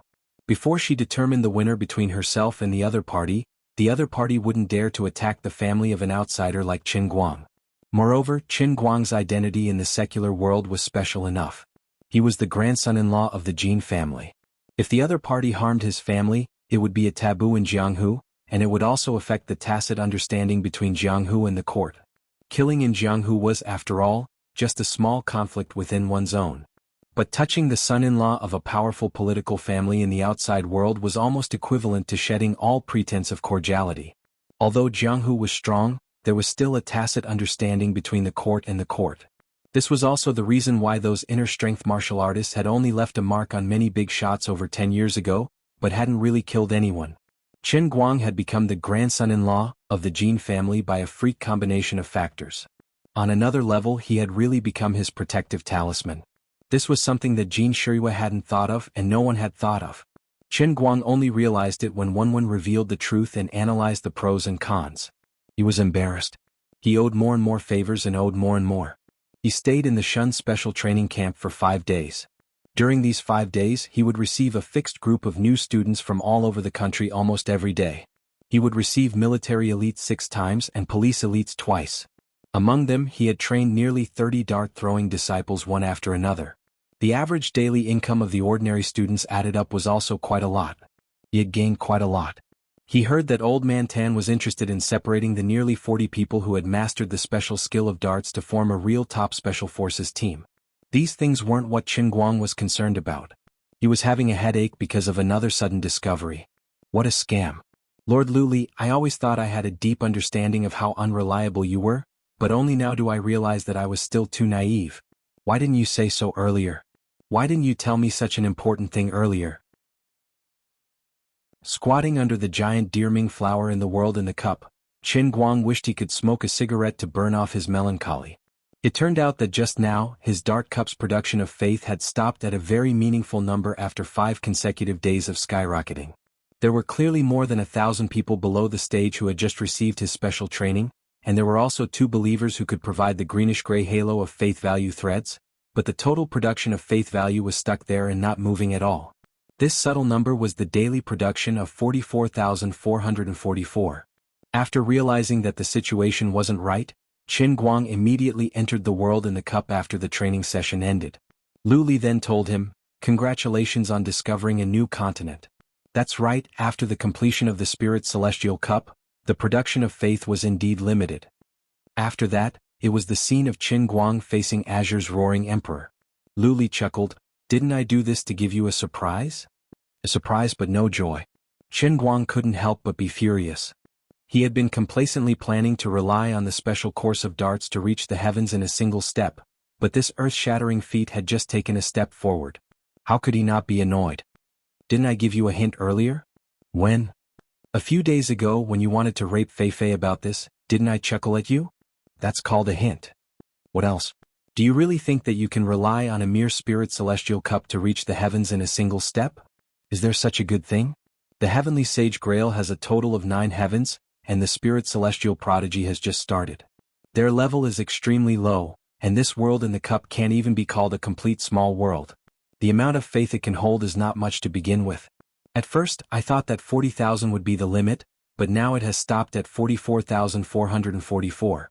Although this number isn't very auspicious, it is already outside of my expectations. I really have to congratulate you. It was rare for Lu Li to explain so patiently. Qin Guang's heart gradually calmed down. She was right. Sai, since you already knew, you should have told me earlier. Why are you trying to hide it from me? Use your mortal brain and think about it. Even someone in the 8th heaven of the Sea of Time will have 3 souls and 7 spirits incomplete. A mere spirit celestial cup's world in the 1st level has already shrunk to such a state, and you still want to unleash its limitless power? You already know that I am immortal. Ordinary people would be greedy and insatiable, right? You also know that you are insatiable? Furthermore, if I tell you in advance, won't I just disappoint you 2 days in advance? What difference does it make if you know now? Qin Guang glared at her. You are the one in the right, I can't argue with you. But you are the one who guided me on my glorious path of defying the heavens. You can't just watch me struggle like this, can you? You have to do something to make up for my wounded heart, right? Recently, I really want to learn inner strength, but I always feel that it is a little embarrassing to have to learn mortal martial arts while guarding such a huge treasury of yours. Why don't you teach me an unparalleled divine technique that can repel gods and demons? Don't even think about it. Didn't you see that I even lost the lustrous feather robe for you? This was my favorite divine robe in the god realm.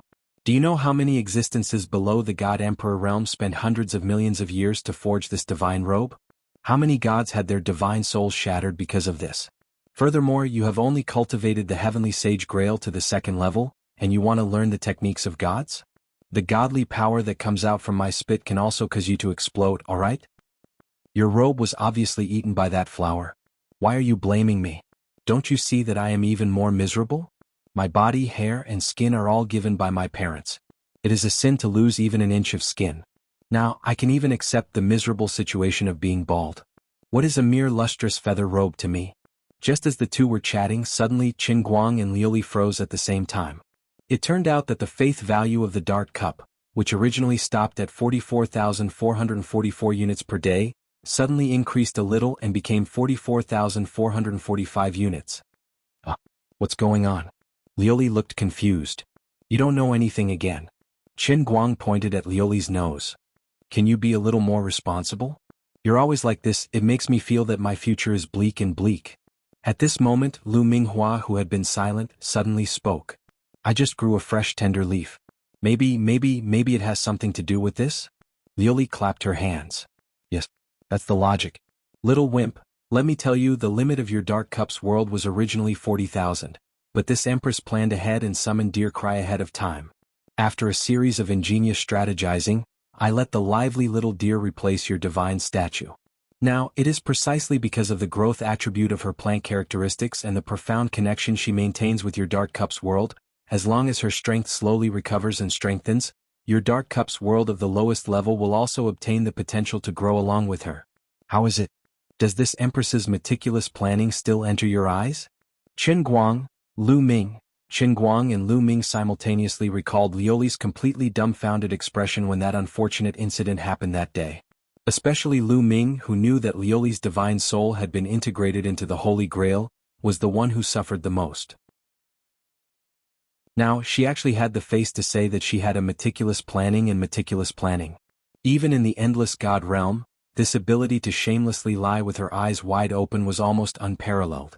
Sister Liu Li, after all these years, your divine power hasn't improved at all. However, your shamelessness has broadened my horizons. Lu Ming really couldn't hold it in. Qin Guang also covered his face and looked like he was ashamed to be associated with her. Lord Liu Li, you really don't have to flatter yourself like this. I already roughly know that you're a good-for-nothing. For a moment, she was actually looked down upon by two people at the same time. Liu Li was really extremely embarrassed.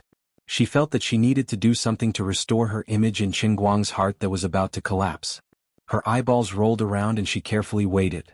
Then, rather reluctantly, she thought about the tycoon computer that she had placed in the center of Cloud City and made a shocking decision.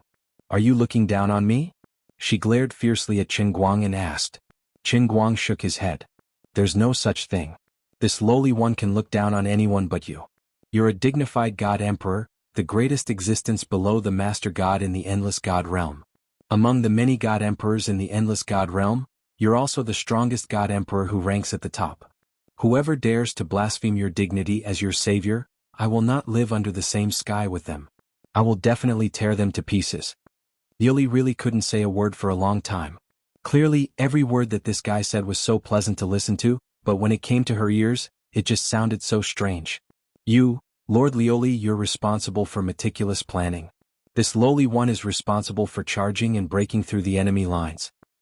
Shut up. Am I not sincere? Shut up. Don't you want to learn inner strength? This old lady will help you. Lioli finally said this sentence. Chen Guang immediately sat cross-legged and meditated. Come, please enlighten me. Enlighten your face. You're just a mortal now, so don't even think about this old lady's divine power. Right now, this emperor is also trapped in the Holy Grail and can't even protect myself, so how can I impart any power to you? You don't need this emperor's power imparting either. In the future you'll understand. It's just that it's not time yet. Lioli slapped his head. Chen Guang was shocked. What? Could it be that the old man has a divine power? I have a question that I've been hiding in my heart for a long time. Quickly tell me, am I the reincarnation of some super expert? Was I at least a god emperor in my previous life? Lioli said, I feel that I'm almost unable to communicate with you normally. From now on you better shut up. Otherwise I can't guarantee that I won't accidentally strangle you to death. Seeing that Chen Guang had finally become obedient, Lioli rolled her eyes and said, Do you really think that inner strength is like cabbages in this world? This emperor will explain it to you like this. The abilities that can be trained in the middle realm of the Heavenly Spirit Cup are basically focused on the body's functions. To put it simply, most of them are based on the body's most instinctive reactions. Even if you've mastered these skills, you still don't know how to do it. It's just like how you can play the piano but don't know how to compose a song. As for Dota, rather than saying that the realm in the middle realm of the Heavenly Spirit Cup awakened your gaming talent, it's better to say that you have the aptitude for it. It's just that you're naturally mischievous and have never been forced to train hard. The realm in the middle realm of the Heavenly Spirit Cup only allows you to bring out the coordination of your heart, hands, and eyes to the extreme. Playing that game relies more on yourself. However, when you reach the middle realm of the Heavenly Spirit Cup, the skills that you can learn can be combined with a certain degree of thinking ability. For example, you can learn acting skills that you've always wanted to learn but couldn't learn, or the knowledge and skills of composing music. When you advance to the third level Heavenly Spirit Cup, you can comprehensively improve your thinking ability. For example, the knowledge of doing business, you need to understand people's hearts and have a keen eye to understand the market. You also need to learn how to control the overall situation, know how to use people well, and even more so, you need to have the courage to make decisions and act boldly. You need to become one of the 3 types of merchants that Sister Lufei once told you about. However, inner strength involves even more profound mysteries of the human body. It's beyond the level of thinking in the body.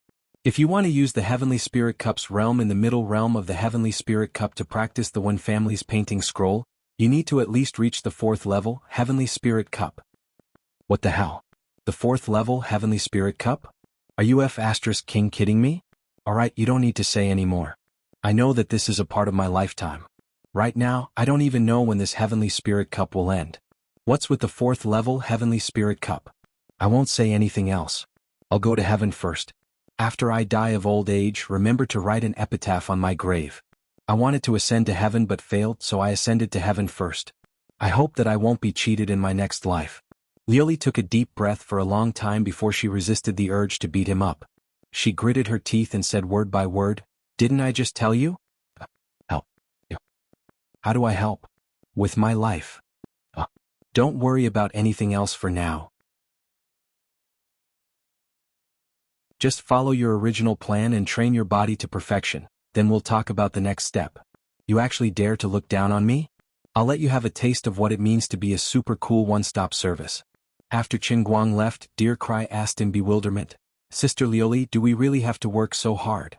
Lioli grunted, We have no choice but to do so. He's too good at tossing and turning. If we really let him go against those mortals who have mastered elementary inner strength with his current level, I'm afraid he might really fail miserably. When that time comes, I might not be able to protect him. It's better to let him become stronger first. But, no buts. Before, I indeed didn't have much confidence, but now that a wisp of my soul has integrated into the Heavenly Holy Grail, I can just barely give it a try. Alright, good luck. Deer Cry twisted his body and chuckled. Can you say something more auspicious? Do your best, Sister Lioli. After exiting the Cup Realm, Qin Guang originally planned to say goodbye to Old Man Tan. In the past few days, the effects of his special darts training had been getting worse and worse.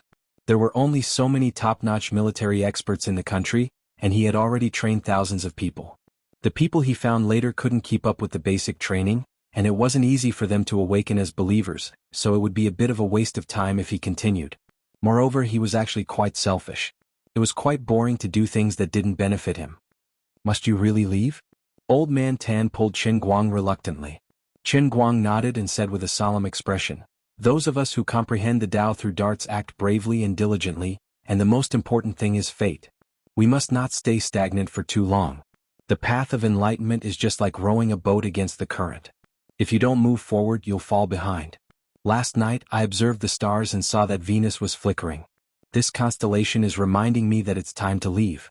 These few days of accompanying the soldiers day and night is also a blessing in my heart, but for now, our fate has come to an end, and there's nothing I can do about it. There will be a time in the future when we meet again. General Tan, you don't have to feel sentimental." Old Man Tan's hand that was tugging on Qin Guang's sleeve couldn't help but tremble, and he turned his face away. Damn it, what am I feeling sentimental about? This little kid has been acting like a charlatan for too long these few days, and he's almost into it. If Old Man Jean finds out that I've caused his grandson-in-law to end up like this, will he come after me? No, I have to let him recover some of his humanity. Since I have a dinner meeting tonight, why don't I drag him over to meet him? The more Tan Zhaohua thought about it, the more he felt it made sense. He had seen Qin Guang's selfless contribution these days and remembered it in his heart. His impression of this generous young man who didn't ask for anything in return could be said to have improved by leaps and bounds. Old Man Tan only felt that he had done enough for this country, and it could be considered as opening a door to heaven for soldiers to practice extraordinary skills. Although what he taught was only darts, what he and the instructors in the special training camp had learned these days was his extraordinary special training philosophy. Moreover, he was the grandson-in-law of the Jean family, and now was indeed the time to take him to see the world.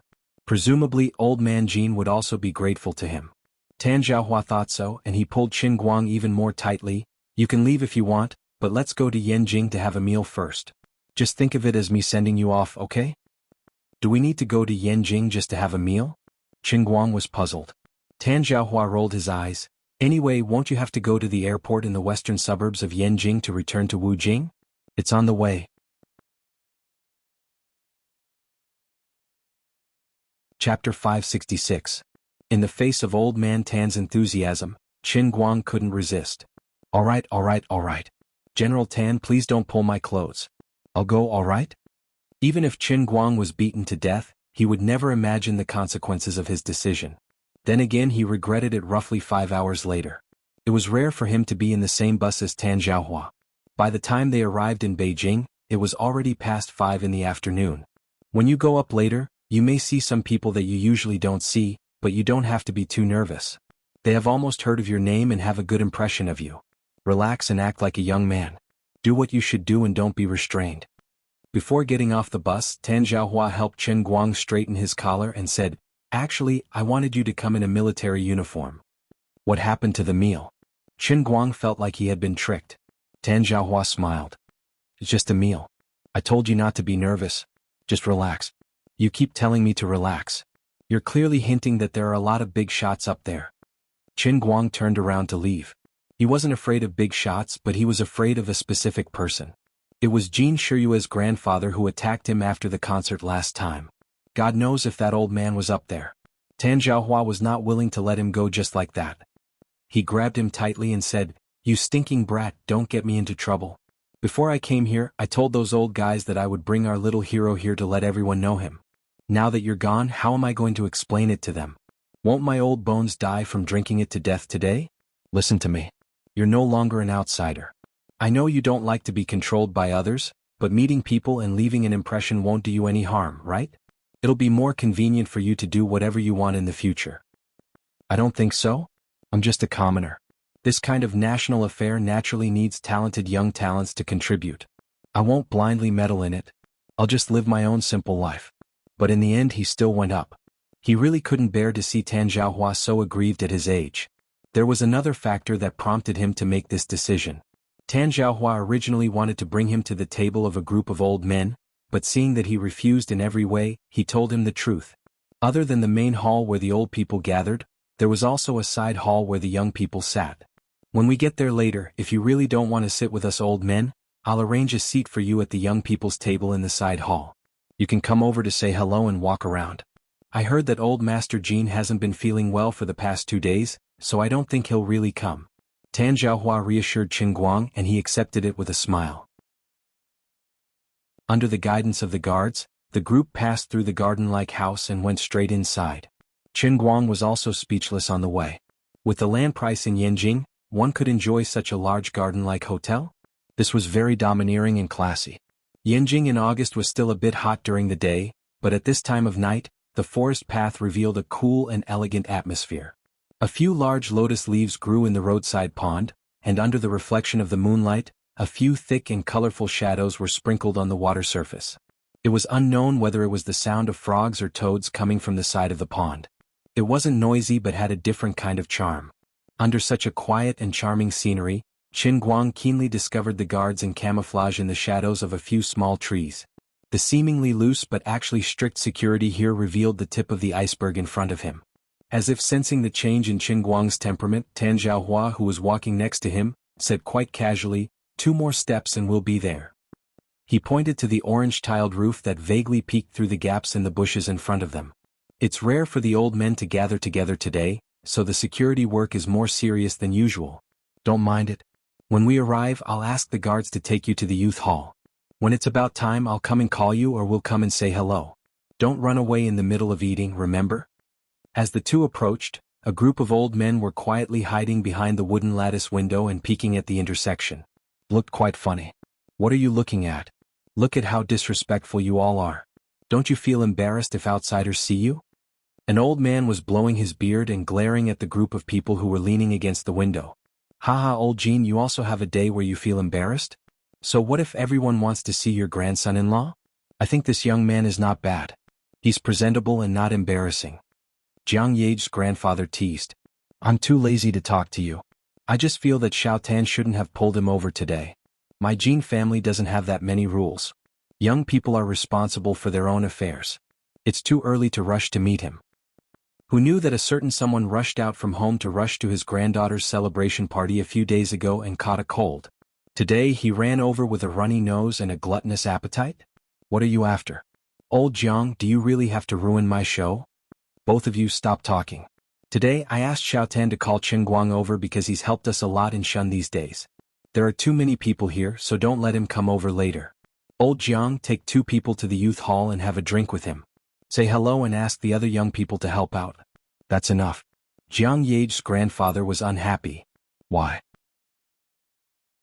I shouldn't overstep my authority to drink with him.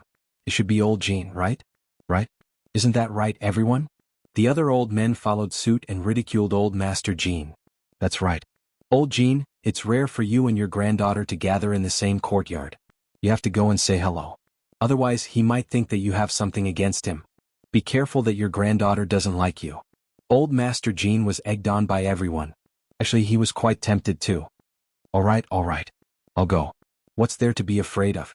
I'm not like you guys who like to order the younger generation around. What's the big deal about drinking? He won't be scared if he gets to know me. All right, then it's settled. We'll go together later, old Jiang said cheerfully. Jiang Yage's grandfather didn't know that the one who should be giving a toast wasn't old Master Jean, but himself. Otherwise, how could he be so smug? Let me tell you guys.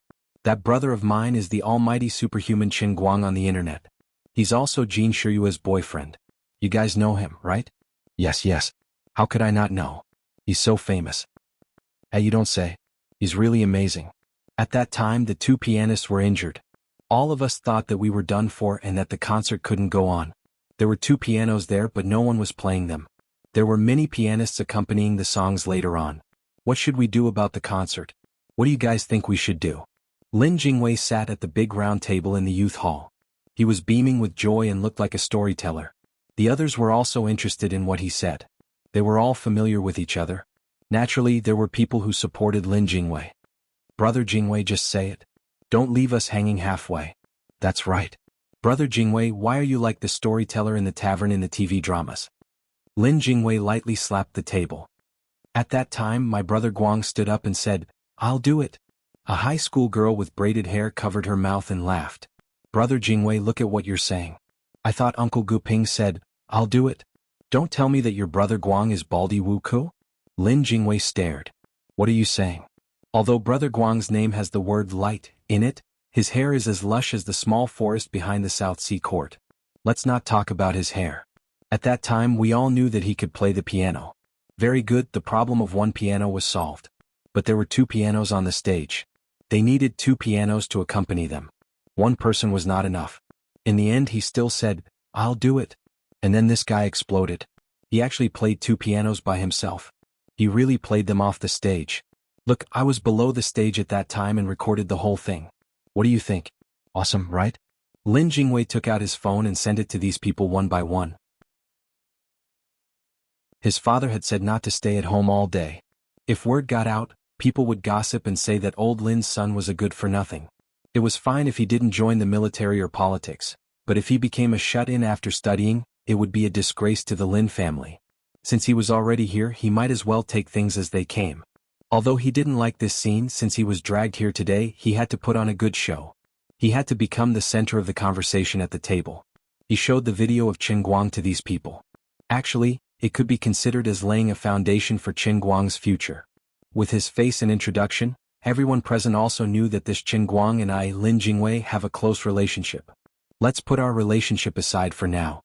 Who knows when we might be able to help each other in the future. We still have a long life ahead of us. It had to be said that in this aspect, although Lin Jingwei always treated Qin Guang as his boss in the dormitory, he was actually more stable and steady. Everyone watched the video.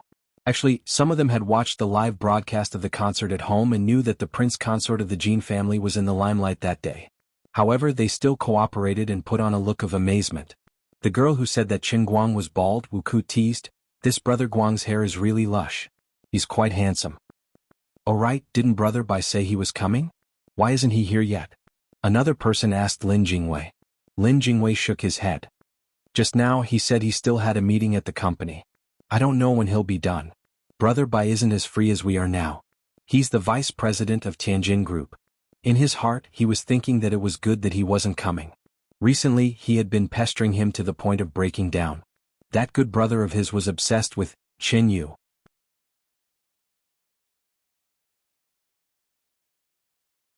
Chapter 567. By the way, Secretary Chu just placed an extra chair, bowls and chopsticks here. Who was it? I didn't hear anyone come back. A young man who was sitting next to Lin Jingwei said unhappily. He was originally sitting next to Lin Jingwei, but because of the extra chair, his seat was forcibly moved to the side. The empty seat on Lin Jingwei's right, which was the seat in the middle of the large round table facing the screen, was reserved for Bai Hua. The old people had their own ways of doing things, and the youngsters also had their own ways of doing things. In China's dining culture, the arrangement of the chairs and seats was quite unique. These youngsters who were born in rich families understood the meaning of it since they were young. Lin Jingwei shook his head in confusion. I'm not sure. At this moment, the door of the youth hall was pushed open. A familiar voice came from outside the door Lin Jingwei was familiar with. You're here, right? Yes, Instructor Qin. Please come with me. Your seat has been arranged for you. As Secretary Chu spoke, he ushered the person in from the outside. A shiny bald head was the first to enter the youth hall. They felt that the entire room had brightened up with this person's entrance. Lin Jingwei's eyes widened. Oh my god, Brother Guang, why are you here?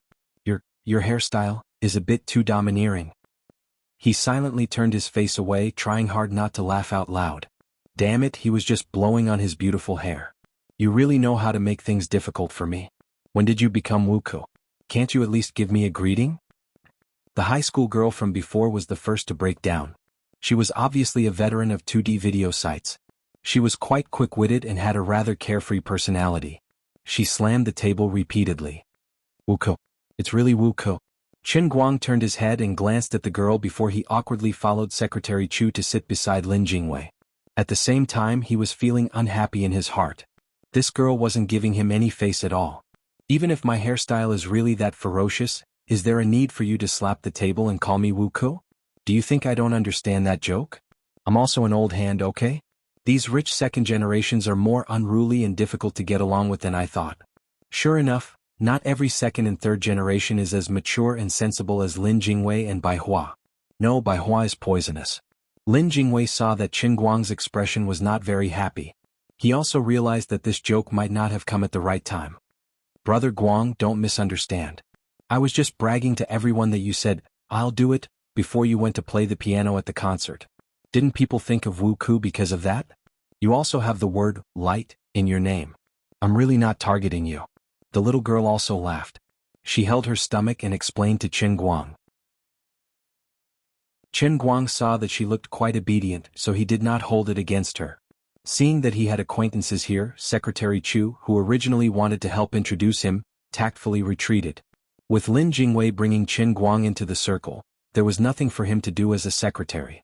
With Lin Jingwei's introduction, Qin Guang greeted these second and third generation people one by one. As for the polite words like, "take care of each other for the first time," he did not take it to heart. Everything else was good, but Qin Guang felt that the young man on his left was a little strange.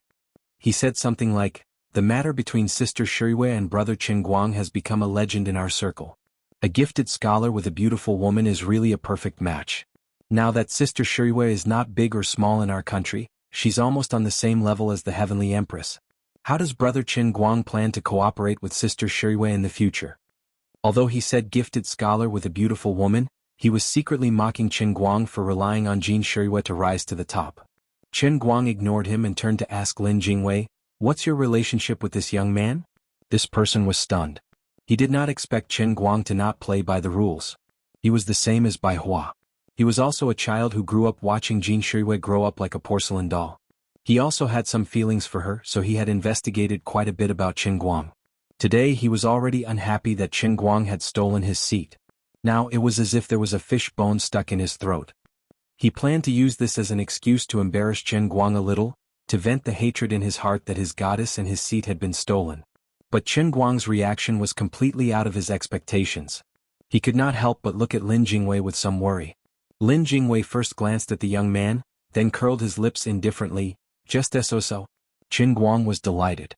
Since this person wasn't Lin Zi's friend, then there's no need for him to give face. He turned around and smiled at the young man before casually spitting out, "What does it have to do with you?" He had come here today not because he was Jin Shiryue's boyfriend, but because Old Tan had invited him as a guest. Why would he be bullied by a bunch of kids? "I'm sorry, but I can't do that." The young man was shocked by Qin Guang's four-syllable mantra, but Lin Jingwei's cold gaze from time to time gave him goosebumps. He did not dare to flare up and only smiled awkwardly. "Brother Qin Guang, you really know how to joke." Qin Guang did not want to make the atmosphere too tense, so he casually laughed it off. It's all right." After this brief interlude, the main table in the private room next door began to move their chopsticks. Naturally, the youth lounge followed suit. Initially, Qin Guang was worried that his meal would be too boring. Fortunately, Lin Jingwei was right next to him. The two of them chatted as if there was no one else around, so he did not feel embarrassed. It was just that Lin Jingwei's words were not very pleasant to listen to. "Seriously, Brother Guang, are you going to do something big?" Lin Jingwei asked as he picked up the monkey head mushroom with his chopsticks. "Why do you suddenly ask?" Qin Guang felt that the game in front of him was not bad, so he continued to eat it. The ancients always said that by cutting it, one's ambition will be discovered. You cut it so cleanly, aren't you a little too ambitious? Where did you go to cut it? It's too clean. Even the stubble on your scalp is gone. My goodness, I feel that when school starts, we won't need to turn on the lights in our dormitory at night. As Lin Jingwei spoke, he could not help but secretly raise his hand and touch the top of Qin Guang's head. Then, with an intoxicated look on his face, he said, "Oh my God, it feels so good to touch it. I can't control my hand at all. If you touch it again, I'll break all 5 of your fingers, damn it." Liuli had touched his head when he first became bald, and now little Lin was touching it again. He estimated that he would have to receive many distinguished guests with his bald head, so he might as well expand his business. Touching for 10 yuan, he could make a fortune with this bald head alone. Don't do it. You won't lose a piece of flesh from touching it. Be more generous." Lin Jingwei really could not control his hand. Qin Guang was annoyed by his touch, so he grabbed his disobedient, lecherous hand and smacked it twice on the back of his hand with his silver chopsticks, making little Lin grit his teeth in pain. The others at the table were stunned. Why was Brother Jingwei so easy to talk to today? Lin Jingwei did not feel embarrassed at all. He still stared at Qin Guang's head covetously, but seeing that Qin Guang was on guard, he did not dare to make another move in the end. Lin Jingwei knew that he could no longer pretend to be a pig with a spring onion stuck in his nose on the table today, but he did not care. It was not a problem for him to put on airs in front of others at the table, but he really could not pretend to be a college roommate for 3 years in front of Qin Guang.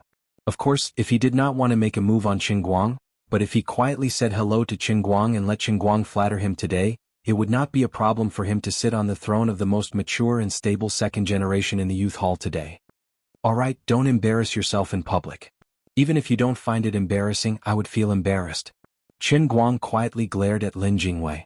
He was an old monster himself, so he could still understand the ways of the world on the table. He did not care, but he could not embarrass Lin Jingwei. Lin Jingwei chuckled, okay. Then he quietly took out his phone and took a picture of Qin Guang from behind, then sent it to the class group chat.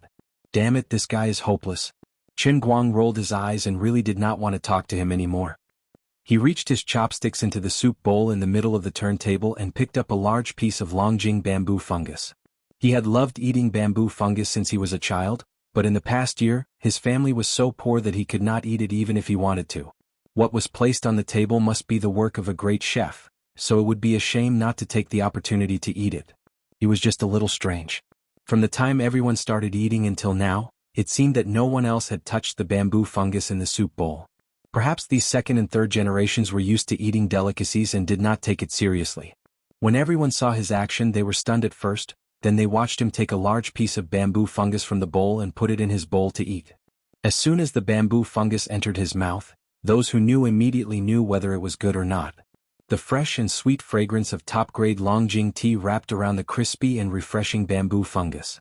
When he gently chewed it, a different kind of sweet and rich fragrance assailed his nose, from the tongue all the way to the back of his throat. Qin Guang slightly narrowed his eyes and thought to himself, this taste of bamboo fungus seems to be the best quality of Zijin. The last time he had eaten Zijin bamboo fungus, it was when his family was not short of money that his father specially went to his old comrade's place to buy it. It was said that it was specially provided, and the people in the place of origin could not eat it. When he finished eating this large piece of bamboo fungus, he did not think too much about it. Just as he was about to continue eating, the guy sitting on his left coughed lightly. He really did not know what to say. When Qin Guang saw everyone looking at him eagerly, he turned to ask Lin Jingwei, Is there anything special about this pot of soup? Lin Jingwei rolled his eyes and laughed. It's nothing. It's placed on the table for everyone to eat. Eat. As he said that, he also picked up a small piece of Longjing bamboo fungus with his chopsticks and put it in his bowl. In his heart he was saying, Brother Xiaobai, I'm sorry. I originally wanted to leave some for you, but Brother Guang did not know about it. He picked up more than half of it for you. Let's just forget about it later. When the others saw this, they knew that Lin Jingwei was saving the situation. Although they were quite nervous, they each picked up a small piece of bamboo fungus. Before they even walked around, the pot of Longjing bamboo fungus had been cleared. Finally, the high school girl from before said nervously, Brother Xiaobai spent a lot of effort to get this bamboo fungus. He loves it the most. He didn't even say that he won't be coming tonight and we've already finished it. Wait a while. Cough. Lin Jingwei's throat felt uncomfortable again. Eat your food. Why are you so troublesome? Brother Xiaobai? Qin Guang was also afraid. Bai Huai's coming? He left some food for him? Lin Jingwei had no choice but to nod. He should be coming. But let's just eat it. It doesn't matter. When everyone saw this, they thought that this Qin Guang was really fearless, but it turned out that he was afraid of Brother Xiaobai. They did not guess wrong. Qin Guang was indeed afraid of Bai Hua, afraid that he would fall in love with him. Chapter 568. He gulped down a few mouthfuls of food at lightning speed, completely forgetting about Old Man Tan's instructions. Gently pushing the bowl on the table, Qin Guang patted on Lin Jingwei's shoulder and muttered, I'm not feeling well, so I'll take my leave first. Other people thought that he had mistakenly eaten Bai Hua's food and felt guilty, but Lin Jingwei knew what was going on. He said, What if Grandpa Tan comes looking for you later? Qin Guang shrugged. I can eat any day. I'm annoyed when I see him. Today's not the right time. It's better to leave first. Lin Jingwei empathized with him. Sigh. I've been suffering from Brother Bai for the past few days. Why don't I go with you? Just as the two of them were discussing how to escape, the door of the youth hall was pushed open again. It was Bai Hua. He smiled apologetically and cupped his hands at the people inside. Everyone, I'm so sorry. Things at the company were really troublesome and I couldn't leave.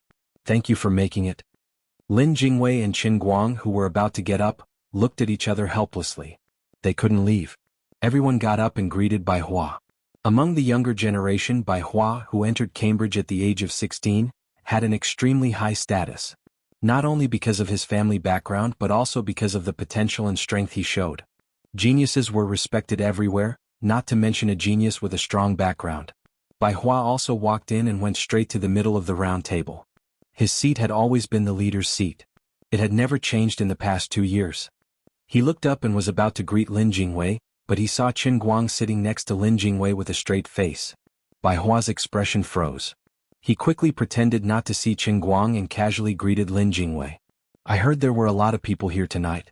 I almost didn't believe it, but seeing you dressed so well, I knew Secretary Chu wasn't lying. Bai Hua was actually in a good mood.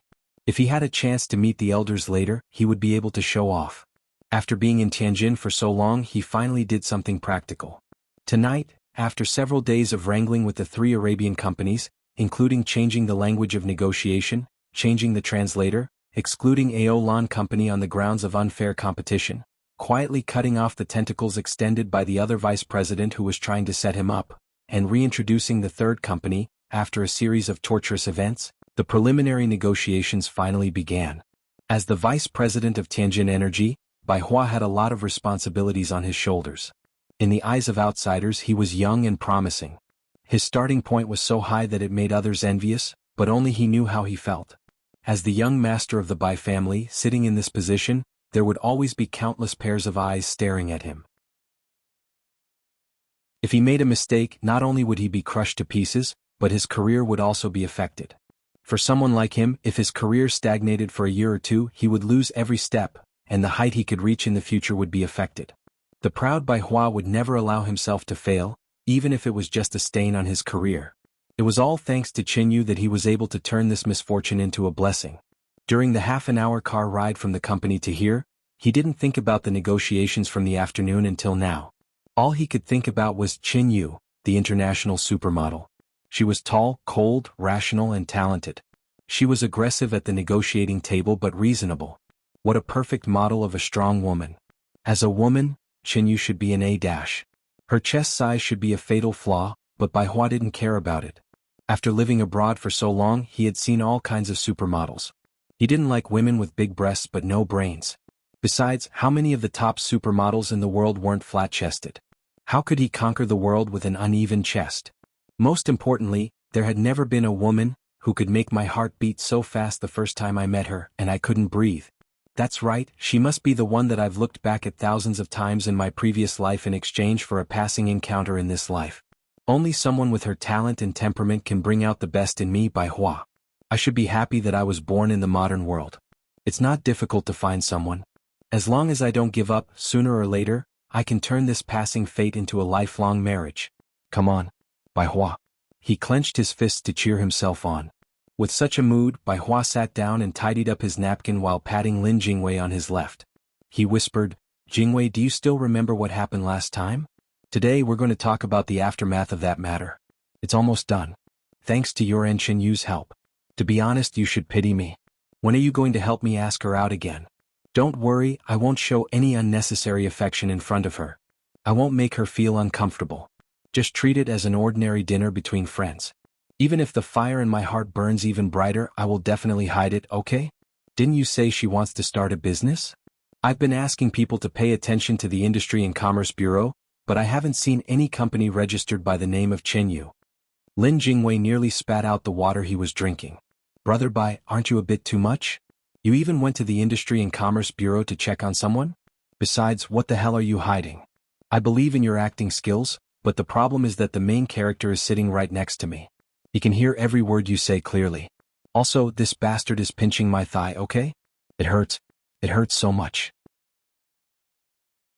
Lin Jingwei was also miserable. There was a tiger on his left and a wolf on his right. He was like a meat sandwich between the two villains. Okay, let's not talk about this. I'm starving. Let's eat something to moisten our stomach first. Bai Hua said. He picked up the bowl and went to the Longjing bamboo fungus in the middle of the table. Let me tell you, this bamboo fungus is the best product grown by Zijin's family. This year's harvest is not good. The whole country's total output is only a few caddies. Most of it was given to me to show filial respect to the elders.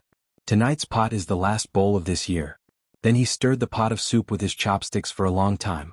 It was empty. There was not even a single strand of hair. This. Bai Hua was stunned. It really wasn't that he wanted to show off how great he was, but those who were familiar with him all knew how much he loved bamboo fungus. Besides, this pot of soup was provided by him, so it was reasonable to wait for him to arrive before everyone started to divide it. It was enough for everyone to eat a piece and have a taste, but what was the point of this? My bamboo fungus. I didn't even leave a single piece of it. Chen Guang remained silent from beginning to end. He only cared about filling his stomach. In any case, he acted as if it was none of his business. His mind was filled with Bai Hua's words. The fire in his heart was burning. He did not know why, but whenever he thought of those words, his stomach would feel uncomfortable. He had to eat some soup to calm his nerves. Jingwei, what's going on? Bai Hua turned his head and asked Lin Jingwei. He also saw the flickering eyes of the other people at the table. In this situation, asking Lin Jingwei was the most appropriate. Asking someone else would make him seem overbearing. Lin Jingwei coughed lightly. It's all my fault. I didn't think too much and started eating first. I'll take the blame. Lin Jingwei thought with tears in his eyes. If this matter ended here, then although Bai Hua was a little unhappy with today's meal, he would not have any opinion on Lin Jingwei taking the blame. Under normal circumstances, even if Lin Jingwei expressed his stance, no one would expose him. However, there was an exception. It was the nitpicky boy Xin Yuliang who had been sitting on the left side of Qin Guang. All the children in the courtyard knew that Bai Hua liked Jin Shiyue. But now, his favorite Longjing bamboo fungus had been snatched away by a nameless internet celebrity, Qin Guang. If he did not stir up trouble, how could he face the fact that he had a crush on Jin Shiyue behind Bai Hua's back for so many years? Even if this would make Lin Jingwei unhappy, as long as he could make Qin Guang and Bai Hua fight, it would be worth it. Xin Yuliang clenched his teeth and made up his mind. It was a pity that he did not know that Bai Hua had a change of heart. Brother Jingwei, isn't this clearly eaten by Qin Guang? Xin Yuliang poked his head out and stared at everyone. Lin Jingwei and Bai Hua's faces stiffened. Everyone at the table felt their hearts tighten. In fact, when Lin Jingwei took the pot, Bai Hua had already guessed it. He had planned to use this opportunity to get out of the situation, but he did not expect Xin Yuliang to say it out loud. Qin Guang saw that he could no longer hide it. He first glanced at Xin Yuliang, who was sitting on his left, and gently put down his chopsticks. I ate it. Tasted pretty good. I only ate one of your dishes. It's not like I know you have a lot of problems. You want me to apologize to you in public? This time, the situation at the table became very interesting. Brother Xiaobai's beloved was snatched away first, and the dish he liked was snatched away on the dining table. It was the same as giving you a slap and then spitting on your face. Something bad was going to happen. Frankly speaking, everyone felt that it was reasonable for Qin Guang to apologize to Bai Hua for such a small matter. But when they thought about the love-rival relationship between the two of them because of Jin Shiyue, it seemed that he could not apologize. Otherwise, it would look like he was admitting defeat in public. This was difficult. Xin Yuliang's words had placed Qin Guang and Bai Hua on the fire. Don't look down on the fact that they're all youngsters. None of them were easy to deal with. Lin Jingwei suppressed his anger and glared fiercely at Xin Yuliang. He quickly explained, Brother Bai, don't be angry. Brother Guang suddenly called Grandpa Tan over today. I don't know what you like. There's no other meaning. Bai Hua looked at Qin Guang and slowly sat down. It's good that you like it. I'll specially make some for you next time. Although everyone could hear the anger in his voice, he actually held it in. Qin Guang also laughed. Thank you, Brother Bai Hua. To tell you the truth, I've loved to eat this since I was a child. Just now, I was excited to see it. I haven't eaten it for almost a year, so I'm craving it. His words also gave Bai Hua an explanation. At this point, it was almost time for the matter to come to an end. Xin Yuliang came again. This time he finally pulled out a heavy bomb. Qin Guang, you've been running the internet for the past year, right? The income of a driver isn't that good. It's because you can't afford to eat bamboo shoots. What a coincidence. I have some shares in the internet company. Some time ago, I heard that there was a top driver in Wujing who suddenly stopped doing business. I took a look at him. He seems to have the same name and looks as Chen Guang. It's just that he has hair on his ID. He said with a fake smile. But in his heart he sneered. Didn't you just say it's none of my business? What does it have to do with me where you're at? Speaking of which, some people's luck is really good. They ran the internet and were lucky enough to save Sister Shiyue's life. They even saved themselves from becoming a hot internet celebrity. I'm really envious of them. With these words, he completely shed all pretense of cordiality. Anyway, Qin Guang's love rival Bai Hua was here. Shen Yuliang went all out. He pointed out Qin Guang's previous poor identity and ridiculed him for relying on Jin Shiyue to become famous. At the same time, he reminded everyone that brother Bai Hua's sister Shiyue had been snatched away. Lin Jingwei slammed his chopsticks on the table. Shen Yuliang, are you still going to eat today? If not, then get out. Bai Hua's situation was even more awkward. Everyone present knew that he used to care about Jin Shiyue. But now he really had a change of heart. He had already clearly told Chen Guang that he wished Jin Shiyue to find true happiness. In fact, there was nothing between him and Jin Shiyue. He also didn't want Lin Jingwei to turn around and tell Chen Yu that he still had feelings for Jin Shiyue because there was no such thing. But he knew that Lin Jingwei would definitely do it if he had the chance. But now if he didn't take a stand he would lose face again. For a moment he didn't know whether to go up or down. He was extremely disgusted. He also hated Shen Yuliang, who didn't know what was good for him, but he couldn't directly flip out like Lin Jingwei. Seeing Bai Hua's ashen face, Shen Yuliang thought that his fanning the flames had a miraculous effect. He quickly struck while the iron was hot. Brother Jingwei, what you said isn't right. We're all on the same side. If we eat and drink at the same table we can say whatever we want. If we can't even talk openly, then why are we sitting here? Our parents want us to keep in touch. Isn't that because they want us to get together often and talk openly? For example, Brother Bai is now the vice president of Tianjin. Brother Jingwei, your environmental protection company is about to make a name for itself. As for me, I'm just doing some investments and becoming an angel. Even Tong Xiaoming, a high school student, started a fashion brand that has gone overseas. By the way, I heard that Xiaoming's company was in the limelight during the Paris Fashion Week, right? Shen Yuliang was talking about the high school girl with braids. Tong Xiaoming nodded awkwardly. It's all right.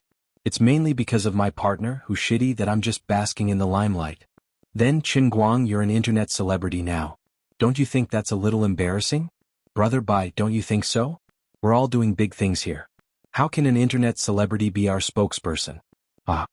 The more Shen Yuliang spoke, the more arrogant and presumptuous he became. Lin Jingwei's face became uglier and uglier. Bai Hua was also angered. However, Shen Yuliang really thought that he was tagging along with Bai Hua's preferences. What was there to be afraid of? Qin Guang gently put down his chopsticks and turned to look at this guy. Are you done? When Lin Jingwei heard this voice, he felt that it was going to be bad. He knew Qin Guang too well. When he spoke so calmly, it meant that he was about to beat someone up. Usually, if Qin Guang were to start a fight, he would roll up his sleeves and join in without hesitation. However, the situation today was different. The people sitting next to them were many elders, and the ones sitting next to them were their fathers and uncles. If he were to start a fight, all the juniors would be in trouble. Brother Guang, calm down. Calm down. Lin Jingwei didn't think about it and put his hand on Qin Guang's stomach. Damn it. This guy looks skinny with his clothes on, but his stomach is full of iron plate meat. Qin Guang gently pushed Lin Jingwei away. Let go. I have no intention of beating you up.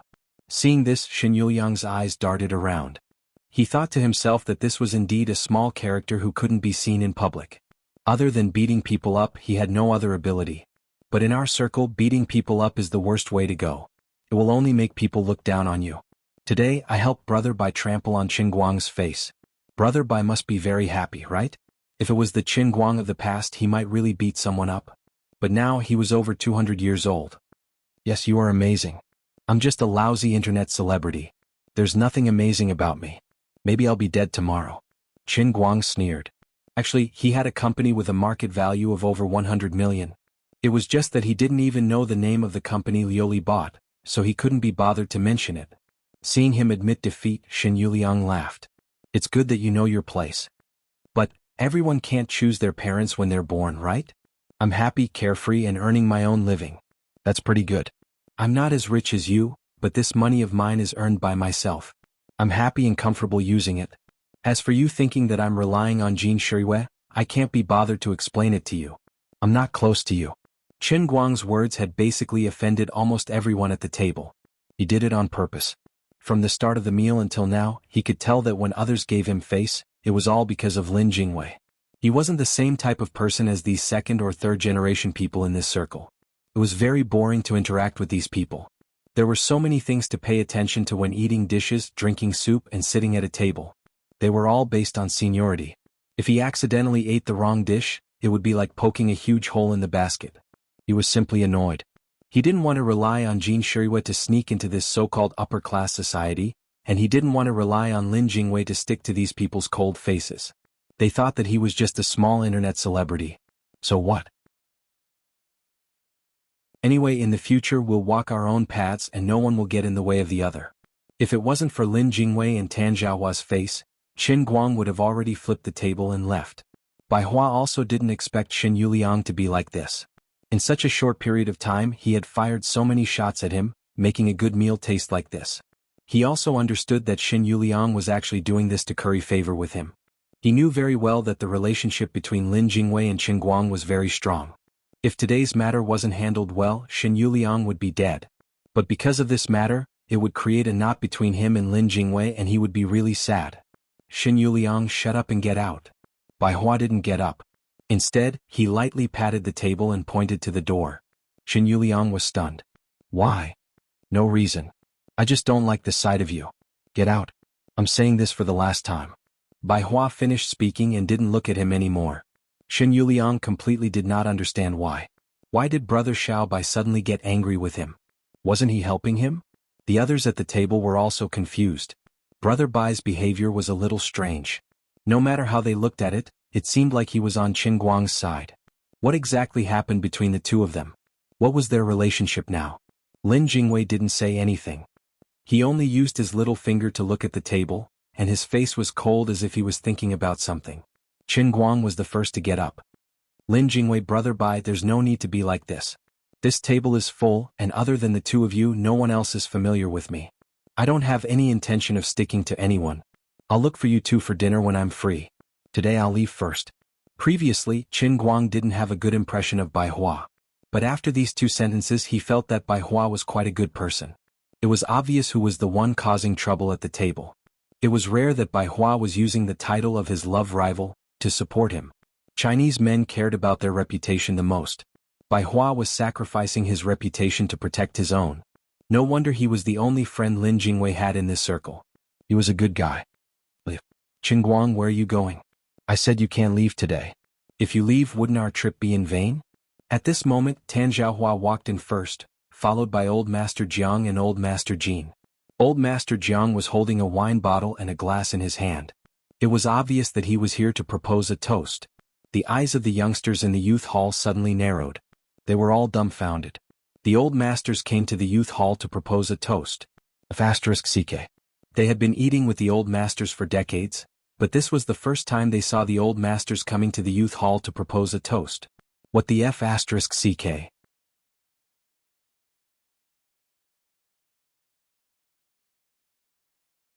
Chapter 569. Among the group of people that came in, Qin Guang only knew Tan Zhaohua.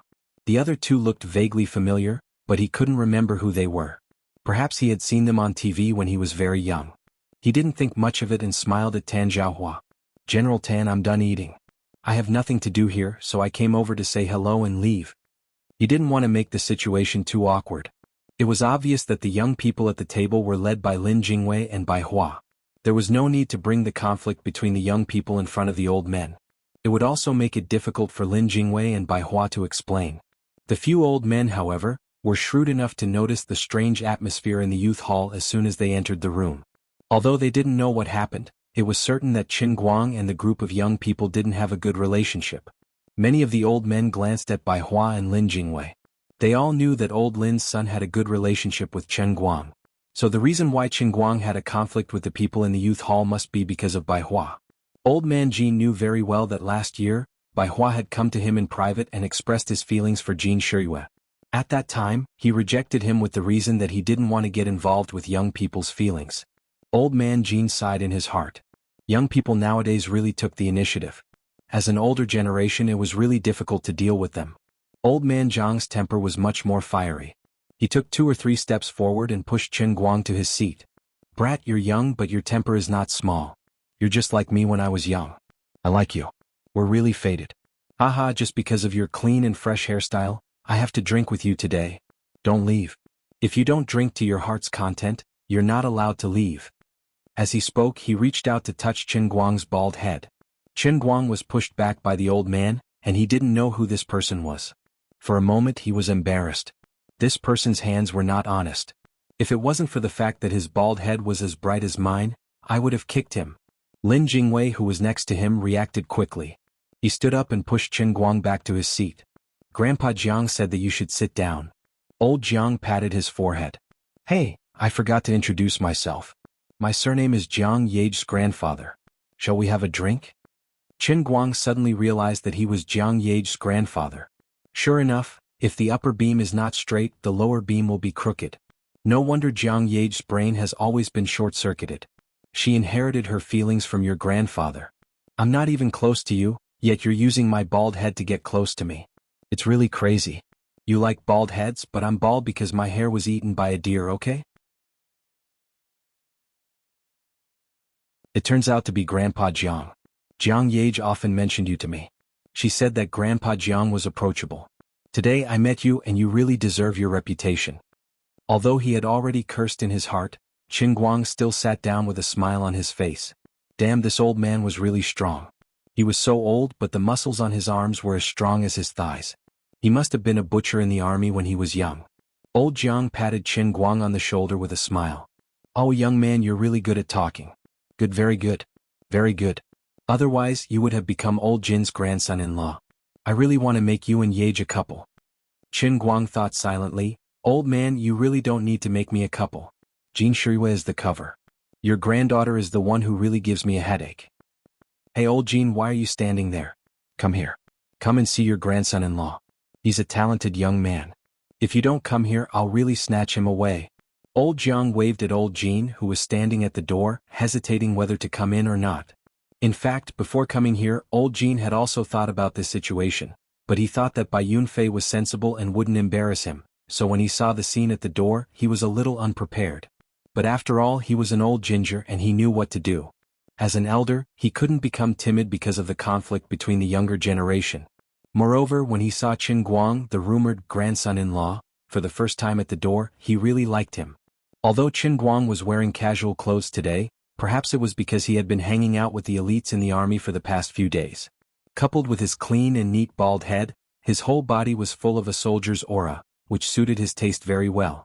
Forget it, Shuiwei didn't like Bai Hua in the first place, but she had a soft personality, so she didn't know how to reject others directly. Now that she's already with Chen Guang, why don't I, as her grandfather, be the bad guy? This can be considered as a timely end to the knot between the two families, so that there won't be more problems in the future because of this relationship. Old Jin was usually gentle, but once he made a decision, he was extremely decisive. After so many years, he and old Master Jiang, who was anxious at first and then slow at the end, complemented each other. In an instant, a warm smile hung on his face, and he quickly walked to Chen Guang's side, greeting the other young people as he walked. Chen Guang, I've been waiting to see you for a long time. You brat, you really made me wait. Chen Guang's mind completely crashed. When old Jiang revealed old Master Jin's identity, he already wanted to run away. He hated old man Tan to the core. Didn't they say that old Master Jin might not come today? Now that Jiang Yage's grandfather and Jin Shuiwei's grandfather were both here, old mister, aren't you pushing me into a fire pit? You're basically giving me an active volcano full of magma. He couldn't help but laugh awkwardly. Jin? He really didn't know how to address old Master Jin. If he called him Grandfather Jin, it would be too distant. After all, old Master Jin was his grandson-in-law in name. If he directly called him grandfather, it would be too abrupt for them to meet for the first time. His words were full of swords and knives. It was all a trap. Unexpectedly, in old Master Jin's eyes, his bashful appearance was like the nervousness of meeting for the first time. This made the old man feel even more comfortable in his heart. This young man was serious about his granddaughter and treated him like a grandfather. When he recalled how Tan Zhaohua had bragged about the 40 darts trained by Qin Guang over the past few days, he was even more satisfied. He was sincere, talented, young and promising. His general policy of handing the young man's family matters to the young man was right. Shiyue had found him a good grandson-in-law. He patted Qin Guang's shoulder in satisfaction. It's fine. Don't be nervous. You can just call me grandfather. I won't interfere with you and Shiyue's matters. I support you. Young people should be brave. As long as you don't do anything too out of line, I'll be easy to talk to. You two are so good. She's busy with work, so you should take care of her. But I know Shiyue's character the best. She looks soft on the outside, but she's tough on the inside. Since she's so open about her matters with you, she must have made up her mind to marry you. Young man, don't do anything that will let Shiyue down. Although old Master Jin's words sounded casual, they carried a lot of weight. Coming from his mouth in front of everyone, it completely represented the entire Jin family's attitude towards Qin Guang. The young people at the table were stunned, especially Shen Yuliang. Just now, he had dared to make things difficult for Qin Guang because he was sure that Qin Guang had just gotten together with Jin Shiyue. They hadn't even gotten married yet. Although the Jin family was a liberal family, it was still a circle where people of equal social status were important. If Qin Guang wanted to enter the Jin family, he would have to cross the mountain of Baihua. The Jin family's threshold was also quite high, so it wouldn't be easy to cross it. But suddenly, old Master Jin had come out to express his stance. This was equivalent to an ancient scholar who had just passed the county level being appointed as the prime minister by the emperor. He could travel 1,000 miles in a single step. Old Master Jin, this is the first time you've met. Do you have to be like this? Why are you acting so different from the rigid and strict old masters we've known since we were young? Why is this so? Not to mention these people, even Bai Hua and Lin Jingwei's heads were filled with question marks. Although they had expected old Master Jin to be easy to talk to, isn't your attitude a little too good? This is the person who snatched your granddaughter away without telling you anything. Lin Jingwei felt that it was the end of the world. It's over, it's over, it's over. Brother Guang and Jin Shiyue didn't have that kind of relationship. If old Master Jin found out that Brother Guang and Jin Shiyue were fake, wouldn't the sky fall down? Lin Jingwei couldn't help but look at Qin Guang with sympathy. Brother, we've really gone too far this time. If something really happens, what should I do to protect you? What did you do to make old Master Jin let you enter the house so quickly? Qin Guang squeezed out a smile that was uglier than crying.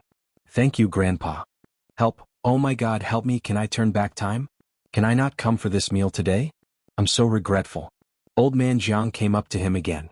Hey, old Jin, what did I say just now? Don't you think we look more like grandfather and grandson than you? Don't be so sure. I think Xiao Qin and Solomon are more compatible. He was deliberately teasing old Master Jin. To be honest, when the two salted duck eggs, one old and one young, were placed together, they really complemented each other. They reflected each other in the air and made the room brighter. Qin Guang cried even louder in his heart. The main character is here. The main character won't let me go either. Thinking about Jiang Ye's actions, Qin Guang's legs started to tremble. As the saying goes, one's mouth is soft when one takes advantage of others. He had taken advantage of Jiang Ye, and now that he's standing beside her grandfather, he naturally felt anxious. Next, Qin Guang laughed and drank with old Master Jin, old Master Jiang and old Master Tan. He was the younger generation, so he didn't refuse anyone. If someone pointed at him, he would raise a glass. Old man Jin wasn't feeling well today, so he only drank 2 mouthfuls. On the other hand, old man Jiang and old man Tan were pulling Qin Guang to drink cup after cup, insisting that he drink to his heart's content today. Fortunately, Qin Guang has a great capacity for alcohol, so he only has to bring it on. It's best for us to speak less and drink more. He really didn't wish to discuss Jin Shiyue's matter with old man Jin. Every additional word he said would only sink him deeper into the mud. He was really afraid that when the truth came to light, he wouldn't be able to extricate himself from the mud. The others at the table were stunned and peeked at Qin Guang and the 3 old men as if there was no one else present. You said you were toasting, but aren't you toasting too warmly? What the hell? What the hell is this for? We don't understand. From the beginning to the end, the group of juniors in the youth hall only dared to raise their heads and greet the old men when they came in. However, they heard every word clearly from the beginning to the end, not daring to miss a single word. Although they didn't know what happened, it was obvious that Qin Guang had become a favorite in front of the old men. Although it was only 3 old men who came to toast, it was almost unheard of in their circle. It was even more unimaginable that they were so familiar with each other. Qin Yuliang sat on the chair, and behind him was old man Jiang, who had his arm around Qin Guang's shoulder. He felt like he was sitting on pins and needles, and cold sweat flowed down his back. He had caused a huge disaster and poked a huge hole in the ground. Isn't Qin Guang an internet celebrity? What kind of medicine did these old men take? One had to know that even though everyone present was a direct descendant of the younger generation, when they met these elders, other than nodding and greeting them, they didn't even have the chance to speak to them. Among those present, only Bai Hua was asked by the elders to see if he had made any progress recently. As for the others, don't even think about it. Bai Hua was rarely left out. As the absolute leader of the younger generation in Yanjing, he had always been the center of attention when he was with the older generation. But today's protagonist was obviously not him, which made him feel a little disappointed. But he quickly adjusted his mentality. Perhaps the old men deliberately came to help Qin Guang. After all, from Qin Yuliang's previous attitude, it could be seen that the people at this table didn't have a high acceptance of Qin Guang. At this time, old man Jiang had almost drunk to his heart's content. He seemed to be a little tipsy. In such a short time he had unknowingly drunk 4 ounces of wine, and Qin Guang had drunk a whole pound and a half. Unfortunately, old man Jiang was old, and he was the one who couldn't hold on anymore. Old man Jiang waved his hand. You are indeed the boy I like. I admire your refreshing drinking. Okay, let's stop here today. I'll find you another day to drink slowly. Everyone was relieved. It was finally time to leave. Unexpectedly, he suddenly took 2 steps forward and stood behind Bai Hua. He patted Bai Hua's shoulder heavily and said with the help of alcohol, "Little Bai, there are some things that I, old Jean, can't say. I, old Jiang, have drunk a little, so what I say may be nonsense and not very pleasant to hear. But you have to listen." Old man Jean wanted to stop him. "Old man Jiang, that's enough." Old man Jiang waved his hand. "I'm just saying a few words. I won't make things difficult for the younger generation. Bai Hua, I watched you grow up. Your brain is really good. We all have high hopes for you. But you are a person who wants to do big things, so you have to think things through.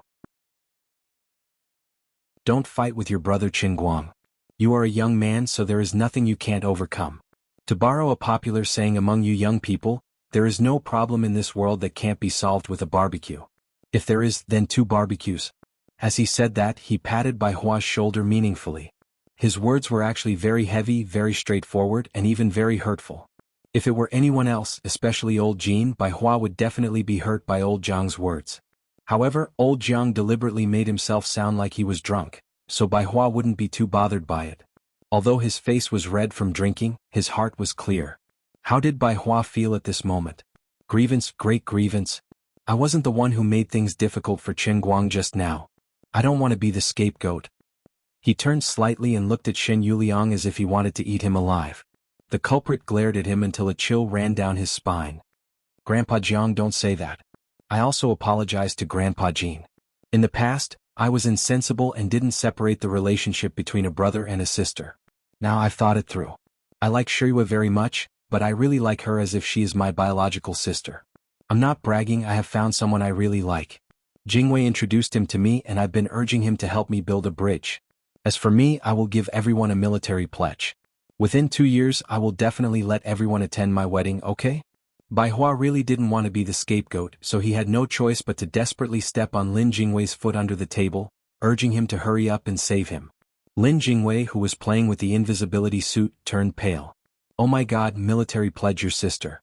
There is no such person on earth, okay? But this was not the time to undermine him, so Lin Jingwei could only chuckle. Yes, really, I can testify. Oh, there's such a good thing? The few old men were happy. The Bai family's brat actually made a military pledge for his marriage. This was really a joyous matter in their circle. If old Bai knew about this in the afterlife, these old men could finally relax. Who didn't know that Bai Hua was proud and arrogant?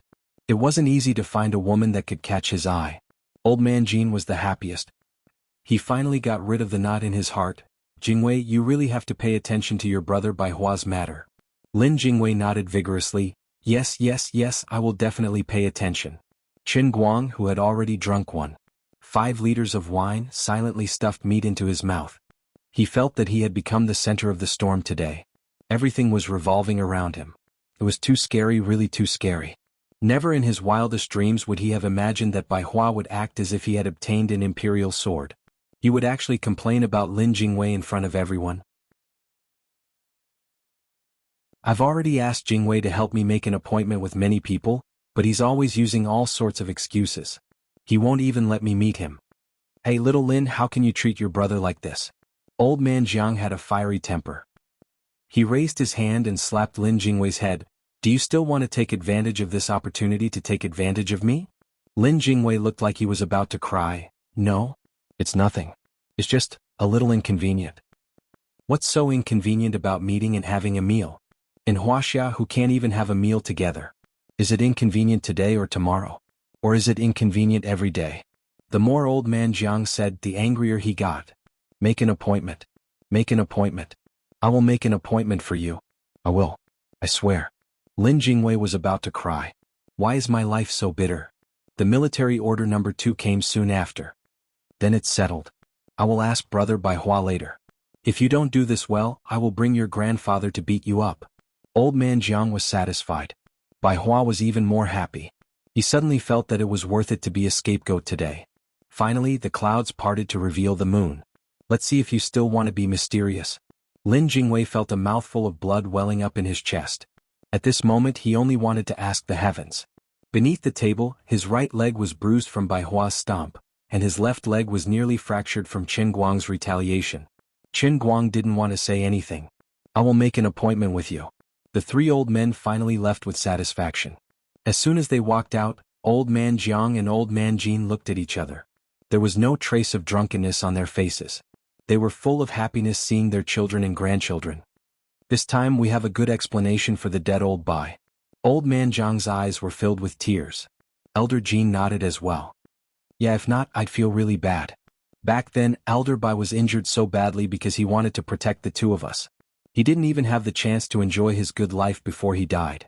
I still remember how he hugged Bai Hua before he died, crying and begging us to take care of him. These past few years I've been feeling really helpless. Old man Jin, it hasn't been easy for you these past few years. It hasn't been easy. On the other side, old man Tan signaled to Secretary Chu, who was waiting at the door. Secretary Chu understood and kept them in suspense. They couldn't let the juniors in the room naively think that the 3 old men were promoting Qin Guang because of Jin Shiyue. They had to let them know the true importance of Qin Guang. Background was only one of the reasons why they guided the juniors. The most important factor was their ability. They had to let the other kids know that Qin Guang relied on his true ability. Everything else was useless and unimportant.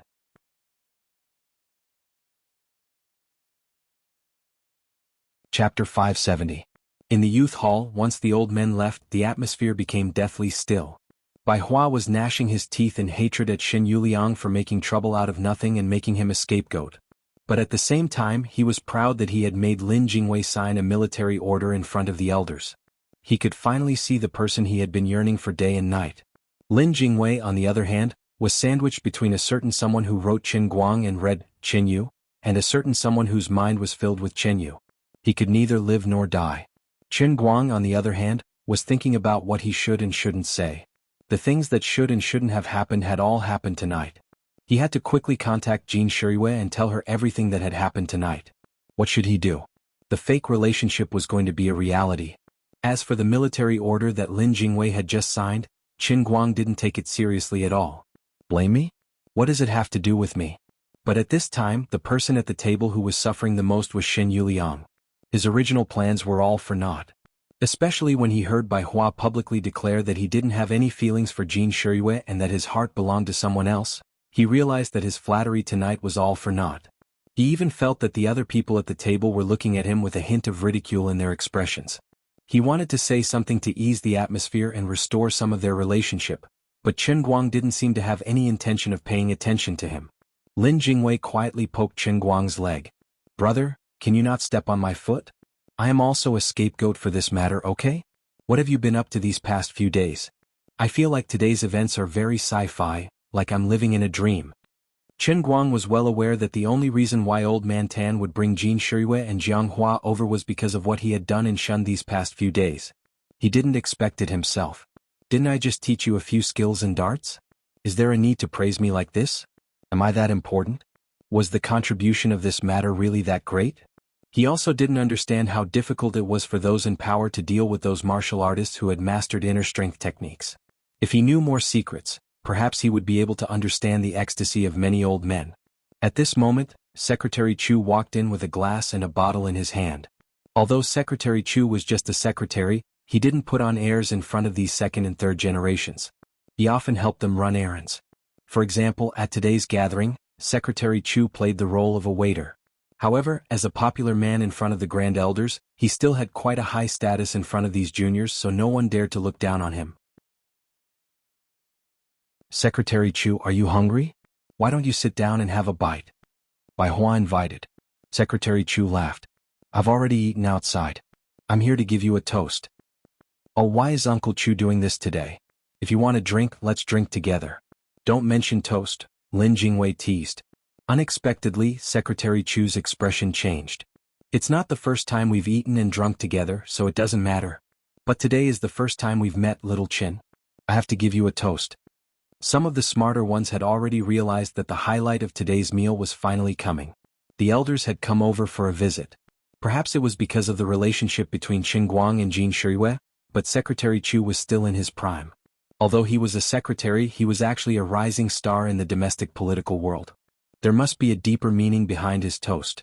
Sure enough, as he spoke, he first poured himself a full glass and then filled up Qin Guang's glass. He said, "This is my first toast. I would like to thank Chief Instructor Chen on behalf of my good-for-nothing nephew for teaching him." After saying that, he drained the glass in one gulp. Qin Guang was at a loss, but he also drank a glass of wine. He had already drunk 3 liters today. Although he was a little tipsy, there was no need to worry about it. The others paid attention to the words Chief Instructor Chen that Secretary Chu had said. It was deafening. Other than being an internet celebrity, what other identity did he have for Secretary Chu to call him Chief Instructor? And he was deliberately toasting him? Moreover, Secretary Chu's nephew had received the grace of being taught by him? Secretary Chu this? Qin Guang didn't quite understand what was going on. Seeing that Qin Guang didn't understand, Secretary Chu slapped his forehead. Hey, look at my brain. I forgot to introduce him. My nephew was one of the students who received special training from Chief Instructor Chen in Shun the day before yesterday. He also successfully obtained some special abilities. Secretary Chu didn't make it clear, but Qin Guang understood instantly. So that was it. Secretary Chu's nephew was one of his believers. Then we should have a drink, hee. Qin Guang laughed. In fact, Secretary Chu felt quite wronged. He thought that his nephew was one of the top students among the outstanding students. He would definitely be able to chat with Qin Guang for a while and know his name. With such a special surname like Chu, Qin Guang should be able to remember it with just a slight hint from him. What he didn't know was that Qin Guang only cared about the first batch of students who were believers, including Li Big Mouth. As for the subsequent batches of students, he would leave immediately after he was done with his charlatan. He wouldn't care about their names. Brother Guang, Chief Instructor? What the hell?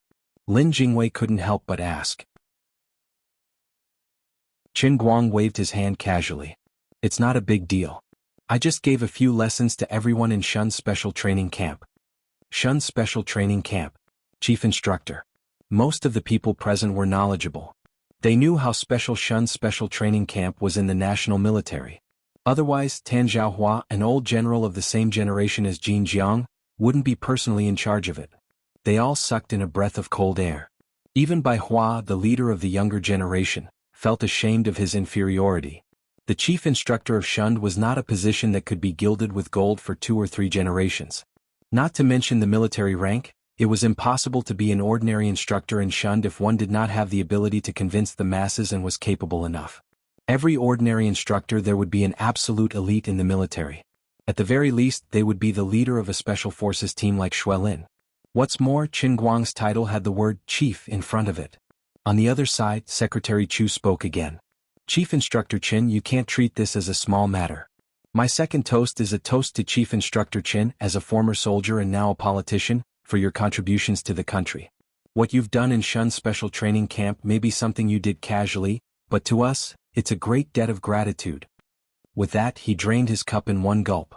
Everyone felt a sense of loss. Their guess had been confirmed. He was indeed Shun's chief instructor. This third cup is a toast to you, Head Instructor Qin, on behalf of the senior leaders. Everyone at the table was completely speechless.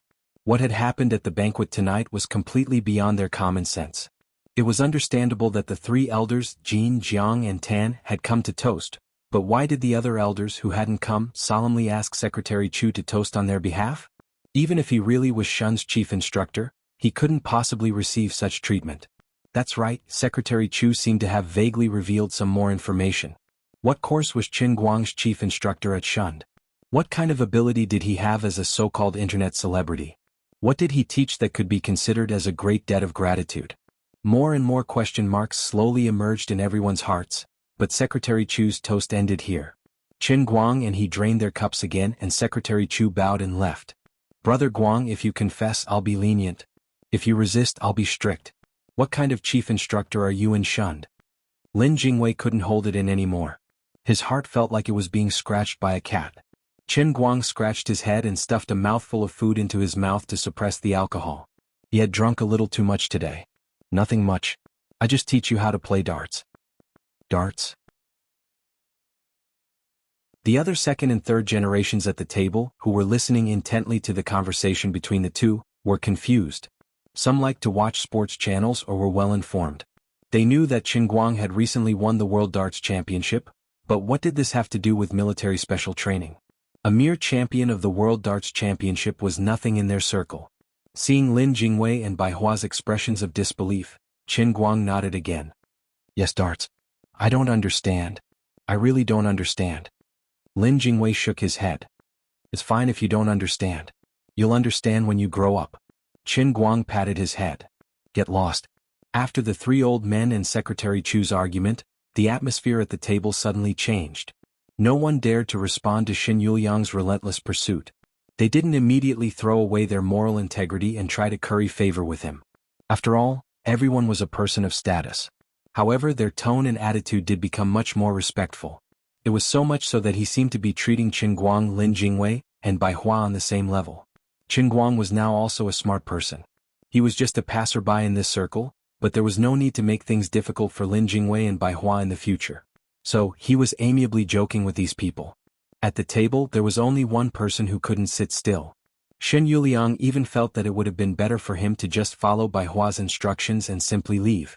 Later on, he would think of a way to make up for this little bit of conflict and filth. That way he wouldn't be stuck between a rock and a hard place. He tried to talk to Qin Guang several times, but every time Qin Guang's eyes drifted to him, it was as if he was looking at air. Qin Guang's eyes would swish to the side, leaving him unable to say a word. Finally, Xin Yuliang had waited for a golden opportunity. Using the high school girl, Tong Xiaoming, as an opportunity to ask Qin Guang to be her spokesperson, Qin Guang said in a half-joking, half-serious tone, "Well, don't worry about being the chief instructor. I may not go back, but I'm afraid I'll have to continue being an internet celebrity. If anyone needs a spokesperson, you can look for me. I'll give you 20% off." Xin Yuliang hurriedly replied, "Okay. It's hard to say for other companies, but Brother Qin Guang, my online company can only ask you to be their spokesperson. Now that you're so famous, it's not wrong to say that you're an A-list celebrity. You used to be our company's gold medal driver. They say that a scholar who has been away for 3 days must be looked at in a new light. Now that our online company is asking you to be their spokesperson, it's a match made in heaven." Perhaps it was because he was too excited, but Xin Yuliang's voice was too loud, covering the voices of everyone else at the table. This time, Qin Guang finally couldn't ignore him. He slowly turned his face and stared straight at the person sitting next to him. Xin Yuliang's heart was beating very fast. If Qin Guang accepted his joke, tonight's conflict would be over. Then, under his nervous gaze, Qin Guang gently took a breath and said, "Except for you." Xin Yuliang's heart tightened and he said awkwardly, "No, I don't want to talk to you." Xin Yuliang's heart tightened and he said awkwardly, "No, I don't want to talk to you." Hearing those words, Xin Yuliang's face instantly turned red. Qin Guang's words had thoroughly swept his face to the ground. Tong Xiaoming, the little girl, couldn't help but cover her mouth and let out a soft snort. This made Xin Yuliang feel even more embarrassed and he wanted to find a hole in the ground to hide in. "Qin Guang." He clenched his teeth and wanted to say something harsh, but he recalled everything that had happened before, and the harsh words could only be stuck in his throat and he couldn't say it out. "Don't look at me so fiercely. As the old saying goes, there must be a cause and effect, right? I didn't offend you and we're not the same kind of people. You don't have to hurt yourself to repair your relationship with me. It's really not necessary. Look at you, you look like you want to cry. I feel sorry for you. Well, let's go in the future. You go your own way and I'll go my own way. Isn't that good?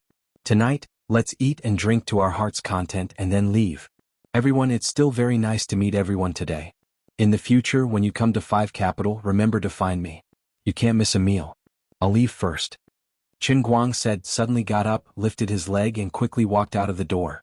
Others thought that he was annoyed with Xin Yuliang, but only Lin Jingwei felt that Qin Guang's actions were abnormally agile, and then stood up. Brother Guang, wait for me. Qin Guang's voice came from afar. I'll wait for you, my ass. I want to go back to 5 Capital.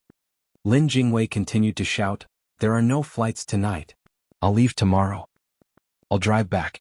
You still want to drive after drinking 4 liters of wine? Are you trying to go to heaven? Their voices traveled further and further, and finally Qin Guang was pulled back by Lin Jingwei's clothes. Damn it, don't pull me. Qin Guang said softly, suppressing his voice. Lin Jingwei refused to let go. Brother Guang, don't run away. Can you help me? If I don't drag Qin Yu out, I won't be able to complete my mission. You don't know the situation of Brother Bai's grandfather and us old men. Brother Xiao Bai's marriage is an important matter that must be raised to the national level. *CKU, it's none of my business. Besides, I can pretend once, but can I pretend forever? I can't do anything about national affairs, okay? I can't do anything about the universe, okay? I can't make a Qin Yu out of a rock, okay? Qin Guang was speechless. How could this bastard's brain be so smart? He ran away so suddenly, but he still caught him. No, that's not what I mean. You just need to help me deal with it one more time. Be more ruthless, be more direct, and let Brother Bai completely give up on this idea. I'll also be able to give an explanation to the old men. As a brother, I've never begged you before. This time I'm really begging you. Don't beg me. It's useless. What are you two talking about? Just then, Bai Hua's voice came from the corner behind the two of them. Qin Guang and Lin Jingwei were startled. Damn it, Brother Bai, why did you chase after them without saying a word? You scared the two of them to death. If you leave, how can we eat in the youth hall? Are you going to leave poor Xin Yuliang alone there with his heart broken into pieces?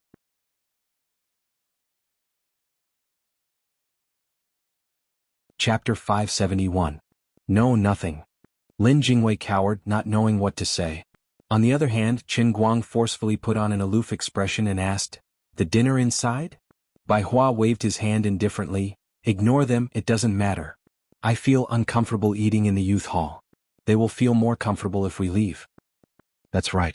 Lin Jingwei laughed, he just wanted to get rid of Bai Hua as soon as possible, otherwise he would be inexplicably panicking. Unexpectedly, Bai Hua changed the topic and put his arm around Lin Jingwei's shoulder. Fine, I won't ask what you two were arguing about. Let's go somewhere else to drink. Why do we have to drink? Lin Jingwei tried to struggle, but Bai Hua's grip only tightened. Isn't it all because of you? I asked you to meet someone, but you kept making excuses. You were the one who brought that person to me, and now I'm haggard because of you. If you don't drink with me, then who am I supposed to drink with? Bai Hua pushed Lin Jingwei forward. Qin Guang took the opportunity and said, then you two go drink. I drank too much today and feel dizzy, so I won't go. How could Lin Jingwei let Qin Guang go? He knew that Bai Hua would definitely pester him about Qin Yu's matter, and if he let Qin Guang go tonight, Qin Guang would return to the 5 Capitals tomorrow morning.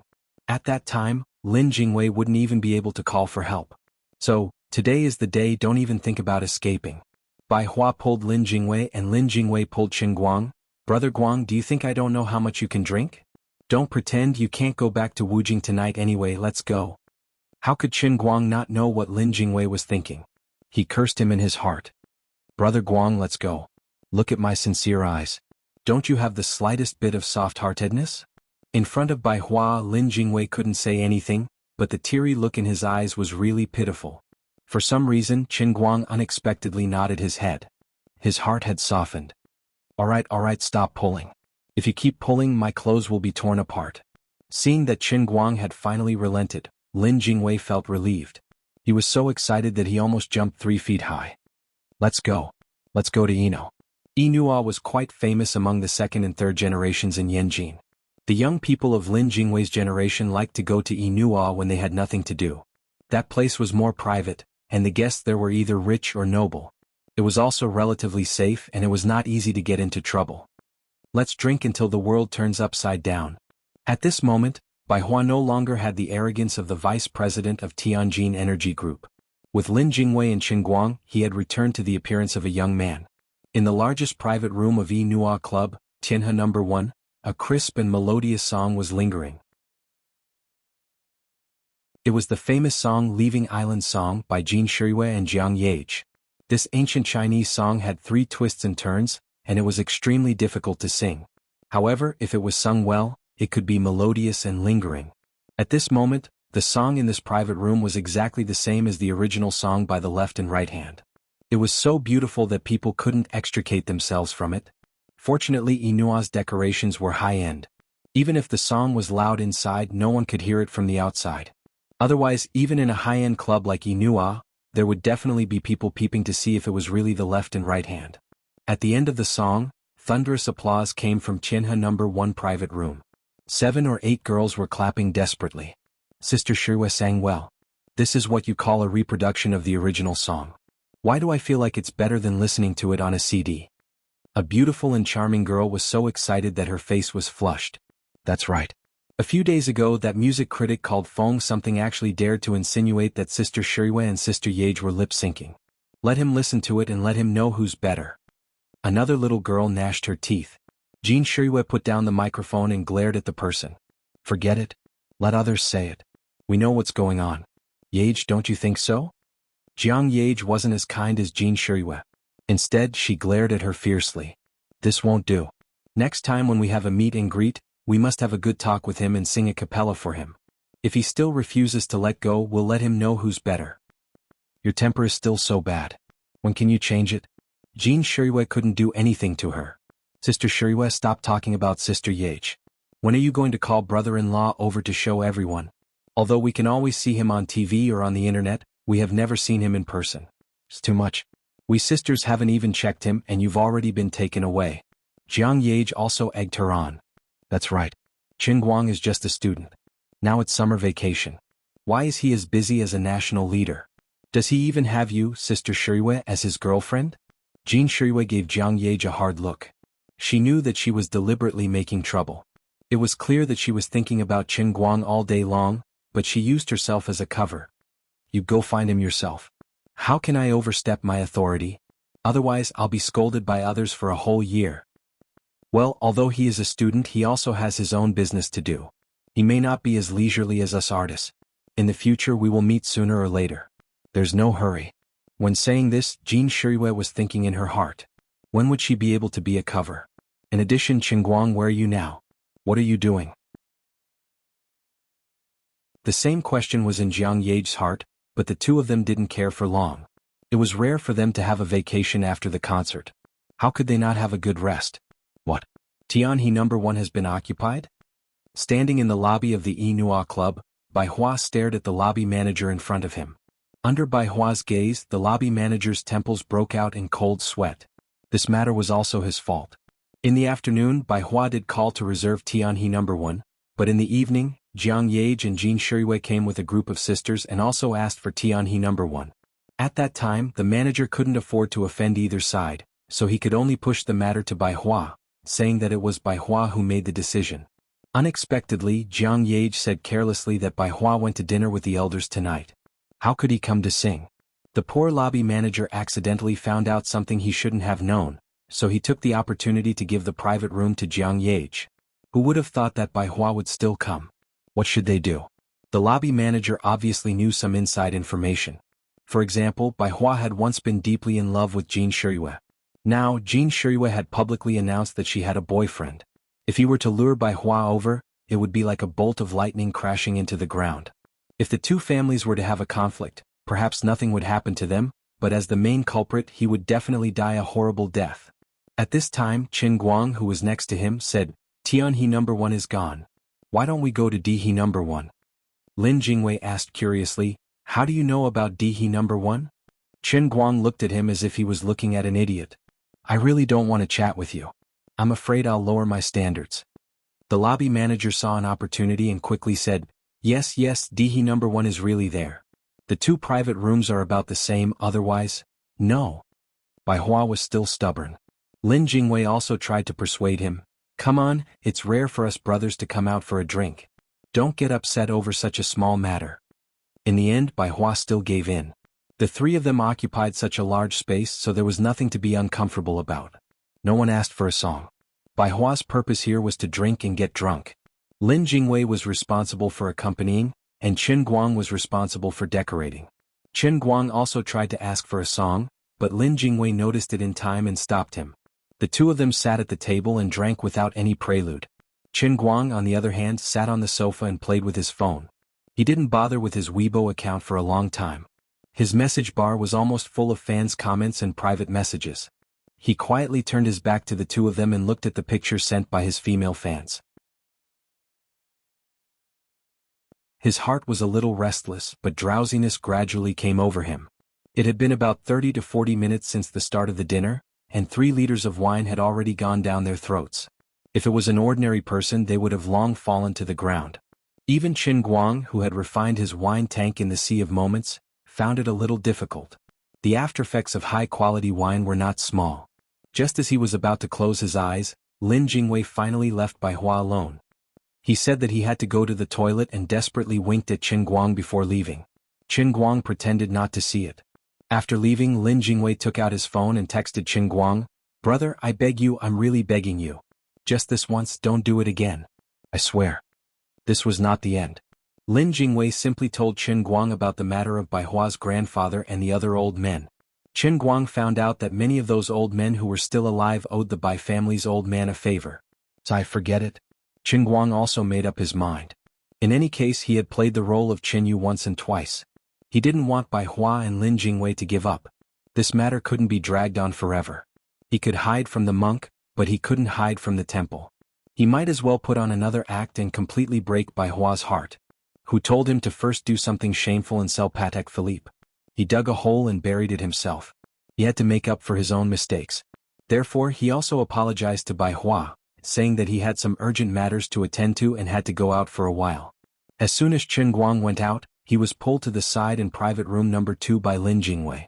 He didn't know when this bastard informed Sister Hua, but Sister Hua, who was known as the ghost hand of Beijing, was already in the private room, sharpening her knife and waiting. Lin Jingwei pushed Qin Guang into Sister Hua's arms, put his palms together and begged, "Brother Guang, I owe you a lifetime of kindness for today. I really have to rely on you. My life is in your hands. I'm going back to Tianhe number 1 now. Don't run away. Otherwise, go watch the legal news tomorrow. I promise to jump from the signal tower of China's TV station for you to see." After saying that, Lin Jingwei turned around and ran away, leaving Qin Guang alone in private room number 2, staring at Sister Hua, who was grinning and full of fighting spirit. "Wait. Let me calm down. Please give me 3 seconds to think about it. Lighter. Mommy, lighter. My scalp. Where do you live, Sister Hua? I'll visit you someday to thank you. You want to beat me up, right? Dream on." About half an hour later, Sister Hua looked at her perfect artwork with satisfaction. She kept repeating one word over and over again, "Beautiful." The effect was perfect, even better than the last time. Thanks to Qin Guang's clean bald head, it was much easier to take care of the wig than the last time. A person's appearance, other than facial features, accounted for at least 30% of the effective hairstyle. The current Qin Guang, no, the current Qin Yu, had a more natural hairstyle than the last time. Coupled with Sister Hua's exquisite facial features, she gave off the vibe of a European supermodel. Cool, no, it should be called cool and elegant today. She was cold and elegant with a hint of charm, and there was no lack of heroism in her charm. As long as she stood there, she would naturally become the focus of the crowd. Walking on the street, any talent scout with a good eye would be able to notice her at first glance. The returning supermodel, language genius, and business elite Qin Yu had made a comeback. Sister Hua chuckled, This is perfect. Miss Qin, oh no, Mr. Qin, I, Sister Hua, have traveled all over the world. I've done at least 1,000, if not 8 or 10,000 times, but I've never met someone like you. You're a little handsome when you're a man, but after changing your makeup, your beauty soars to the sky. It's such a pity that you weren't born a girl." As she spoke, she shoved the mirror in front of Qin Guang. Qin Guang cursed in his heart, "Girl, my ass. Your whole family is female." He took the mirror and didn't want to complain anymore. If it wasn't for the fact that Sister Hua was sweating profusely for the past half an hour, he would have used his hands to wipe off all the makeup on his face. I'm really going to call the police. F***CKU, I'm going to be the bad guy today to make that bad guy give up. You made me look so coquettish that I'm almost F***king obsessed with myself. Oh no, my arm, forget it, I'll just chop it off. How is it? I've used my trump card today. Little Chin. Oh no, Mr. Chin, are you satisfied? Sister Hua looked at Qin Guang eagerly, hoping that he would praise her. Qin Guang stared straight at her. I'm so satisfied that I want to fight you. Sister Hua clapped her hands. Oh Miss Qin, I really can't talk about your voice. Why didn't you tell me earlier that you could change your voice? This sister's feet are about to go limp from the sweetness. That's right, the considerate and gentle Miss Lu Li didn't need Qin Guang's help this time. She took the initiative to give him the perfect voice of a goddess. It was still her own voice. Qin Guang silently shed a couple of caddies of tears in his heart. Miss Lu Li, you're so considerate. I thank you for your whole family. On the other hand, after Lin Jingwei returned to He No. 1, he casually said that Qin Guang had something urgent to attend to and had to leave first, so he would drink with him slowly. After waiting for a few more minutes, Lin Jingwei pretended to play on WeChat and slammed the table. Brother Bai. Sister Qin, you finally said something. She said she'll come over later. Bai Hua's drunkenness was instantly washed away, and he stood up from the sofa. Where is she? I'll go to the door to pick her up. Lin Jingwei hurriedly stopped him, cold sweat dripping down his back. He didn't know if he didn't try, but now that he did, he was shocked. Brother Bai was really possessed. Brother Bai, calm down. She'll be here in at least half an hour.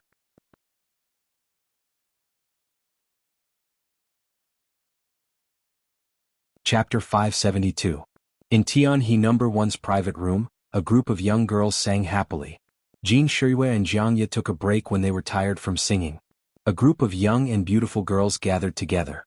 Although the others' singing skills and image were slightly inferior to Jin Shuiyue and Jiang Ye, they were still the cream of the crop when compared to the ordinary people's circle. Everyone had their own fun when they sang and came on stage. Sister Shuiyue, let's find an excuse to go to the 5 capitals in 2 days? Jiang Ye and Jin Shuiyue whispered in the corner of the private room. Jin Shuiyue was moved, but she couldn't show it on her face. She only smiled and teased, if you really miss him, give him a call. In any case, I don't mind a good sister like you. Jiang Ye spat at her. If he heard your words, I wonder how happy he would be. What, Sister Shuiyue? Could it be that he wants to catch us both in one fell swoop? Jin Shuiyue looked at her excited look and sighed in her heart. She couldn't help but pour cold water on her. But I don't think so. I feel that he doesn't want to catch us in one fell swoop. He wants to avoid everyone, right? That seems to be the case. Yeah. Jiang Ye looked gloomy and sighed slightly. When Jin Shuiyue saw her desolate look, her heart twisted even more. If I had known this would happen, I would have let you have this fake relationship with him back then. You have a cheerful personality. If you take more initiative with this reputation, he will definitely not be able to resist you sooner or later. Jiang Ye shook her head repeatedly. That won't do. My grandfather is not like your grandfather. He will definitely rush to the 5 capitals and twist his head off. It's just that Sister Shuiyue has wronged you. Jin Shuiyue smiled. What's wrong with it? Isn't he also my friend? The way things are now is pretty good. There are no more flies around, so Brother Bai Hua won't be in a difficult position. It's killing 2 birds with 1 stone. That's right, Sister Shuiyue, you're the best to me. Jiang Ye became happy again and hugged Jin Shuiyue with a smile. Feeling Jiang Ye's dependence and trust in her, a faint sadness lingered in Jin Shuiyue's heart. She couldn't help but ask herself if she was really a good sister in her current state. It was indeed Jiang Ye who confessed to Qin Guang first, but now she was the first one. At least nominally she was tied to Qin Guang. If her heart was really as calm as still water, perhaps she would be the one who suffered a loss. But my heart isn't so open and aboveboard. Jin Shuiyue felt ashamed. She felt that she had let down Jiang Ye's trust. She also knew that with her family's financial situation, once their relationship was announced, it wouldn't be easy to take it back. That was why she had thought of ways to prevent her grandfather and Qin Guang from meeting. She was afraid that Qin Guang would directly pass her grandfather's test. If that happened, it wouldn't be easy for her to not make it real. She sighed heavily in her heart and hugged Jiang Ye's waist again. She silently thought that if it really came to that in the future, she would have to bear the bad reputation and become a female celebrity who liked the new and hated the old. she would have to cut off her wrists. When that time came, she would take the initiative to break up with the excuse that both of us were busy with our careers and neglected to see each other. In the end, Qin Guang couldn't stay in the second private room for too long. After being forced to change into a neutral shirt, he was pushed out by Sister Hua. Sister Hua had originally prepared a master-grade dress from the Milan Fashion Week for him, but after being beaten up by him, Sister Hua didn't struggle anymore. Standing outside the door, Qin Guang looked at the number plate of the room opposite him. He took a deep breath and squeezed out an awkward smile. He turned around and walked forward. Standing in front of the door of the first room, he opened the door and strode in. His movements were smooth. At the same time, he kept recalling the many cliché TV dramas in his mind. He tried to figure out how those emotionless female characters rejected people with an attitude that hurt them to the bone. After thinking about it, he couldn't help but feel sorry for the pathetic amount of TV dramas he watched. The only option in his mind was Abyss Miju. Seriously, the old man didn't watch soap operas at all. Bai Hua, who had already stopped drinking, was waiting on the sofa with a face full of anticipation. When Qin Guang opened the door, he stared at the door. In the next moment, he stood up straight as if springs had been added to his legs. His whole body was as stiff as a piece of cured meat that had been hung on the beam to dry for an entire winter.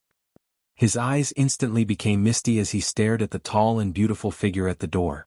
Under the illumination of the bright lights in the private room, her body seemed to have a strange glow, but it also turned her into a black hole, swallowing Bai Hua's gaze and mind bit by bit. His breathing became faster and faster, and his heartbeat became heavier and heavier. 10,000 little rabbits were galloping in his chest, and a 10,000-ton hammer was ruthlessly smashing into Bai Hua's heart. Her expression was as cold as ice, but in Bai Hua's eyes, it was like the dimpled smile of the prettiest girl in middle school in his childhood. Bai Hua felt like he was possessed. He shouted in his heart over and over again, "I didn't guess wrong, I really fell in love with Chen Yu at first sight." Perhaps no one would believe it, but as a proud son of heaven of Yanjing, how could I be so melodramatic?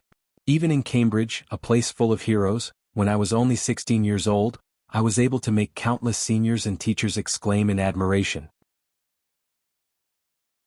Bai Hua, the absolutely calm thinker from the East. How could a person like me fall in love with a strange girl at first sight? This was only the second time we met, but in his mind, it was as if he had gone back in time to when he was 12 or 13 years old. I really did confirm a mysterious theory. The calmer a person was, the easier it was to lose control when they went crazy. Bai Hua clenched his fists tightly. His mind was filled with random thoughts, but his mind was blank. In fact, the effects of Lu Li's godly hypnosis had long since passed. There were many reasons why things had turned out like this. Bai Hua had hidden the pain of losing Jin Shirui in his heart. He was a conceited and stubborn person, so he didn't want to easily show his disappointment and frustration. He could only grit his teeth and endure it. He really needed a new target to divert his attention and to vent his yearning for love that had nowhere else to go. But what made him feel the most despair was that, with his high standards, even those glamorous celebrities would be compared to Jin Shirui. The more they compared, the more despair he felt. That was until he met Chen Yu, a talented and arrogant, miraculous girl like him. Then he fell into Lu Li's trap. Originally, things would have been fine, but Qin Guang had displayed a high level of attainment in Arabic. Under the influence of the hypnosis, Chen Yu's image in Bai Hua's heart was constantly perfected. Not only did he not resist the aftereffects, but he also deepened the obsession in his heart again and again, venting all the pain and loneliness of losing Jin Shirui on the perfect goddess who had descended from the sky. It was said that the other side of a genius was paranoia, and Bai Hua had interpreted this concept to the extreme. The more he couldn't see her, the more he wanted to see her. Now that they had finally reunited, she was even more perfect than before. Qin Guang had goosebumps all over his body from Bai Hua's gaze. Fine, I'll endure it. After all, poor brother Bai was a victim of Lu Li's godly hypnosis. But little Lin, why the hell are you looking at me like that when you're high? I can't take it anymore. My stomach acid is going to go out of control again. Qin Guang covered his mouth and coughed twice, reminding Lin Jingwei to restrain himself. Lin Jingwei finally shook his head and came back to his senses. Fine, he also had goosebumps all over his body. He hurriedly pushed Bai Hua's back from the back. Bai Hua's misty eyes finally regained their clarity. His face was flushed red as he walked over. "Hello, Miss Chen Yu." The next second, Chen Yu turned into Abyss Miju. She raised her head slightly and looked at the ceiling at an arrogant 45-degree angle. Her cold eyes were like a waterfall as she looked at Bai Hua indifferently. Not good, not good at all. Lin Jingwei keeps telling me that you want to see me, so I'm really not good at all. Please look at yourself in the mirror. I really don't have any feelings for you. Please stop this pointless harassment. At this moment, thanks to more than 10 versions of the great performing artist's perfect performance of Abyss Miju, all the great female homeroom teachers, female math teachers, and female politics teachers, Qin Guang's originally terrible acting skills suddenly exploded. At this moment, Qin Yu was like the incarnation of a female dean.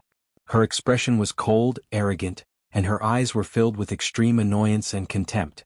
Even Lin Jingwei, who was standing behind her, inexplicably thought of his high school homeroom teacher, Teacher Ma. But it was useless. Bai Hua wasn't angry at all. He actually blushed. He scratched his head awkwardly and said in a simple and honest manner, that, if Lin Jingwei has caused any trouble for you, Miss Qin, I would like to express my sincere apologies. Please don't worry, Miss Qin. I really didn't mean to make things difficult for you. I really didn't mean anything by it. Currently, I'm in charge of the Middle East business at Tianjin Energy. The last negotiation was also perfectly resolved with your help, Miss Qin. Tianjin Group really needs Miss Qin to provide translation support. I've asked to meet you several times because I'm really thirsty for talent. Lin Jingwei's mouth opened wider and wider. His brain felt like it was being struck by lightning. Brother Bai Hua, you're going against the heavens. I've known you for almost 20 years and I've never seen you so cowardly. How can your brain work so fast? You've come up with the translation requirements in the blink of an eye. Are you going to use your devilish brain to pick up girls? But this girl is a guy. Even Qin Guang was dumbfounded. How can this be tolerated? He really couldn't continue acting. His mouth was slightly open in a daze. Damn, the old man had been in the field of shamelessness for more than 10 years. He had always thought that his skin was so thick that it could destroy heaven and earth. Never in a million years would he have thought that Brother Bai Hua was actually at the level of creating heaven and earth. The old man admitted defeat.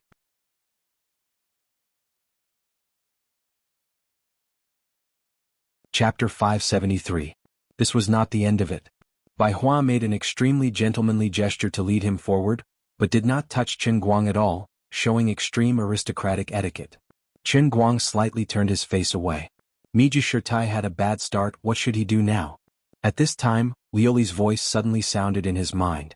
Let me tell you a piece of good news. Within 24 hours, the world within the heavenly line cup that you want will arrive. Damn. Don't. I'm not mentally prepared at all. Can we change the time? I'm not in the right state right now. What do you think?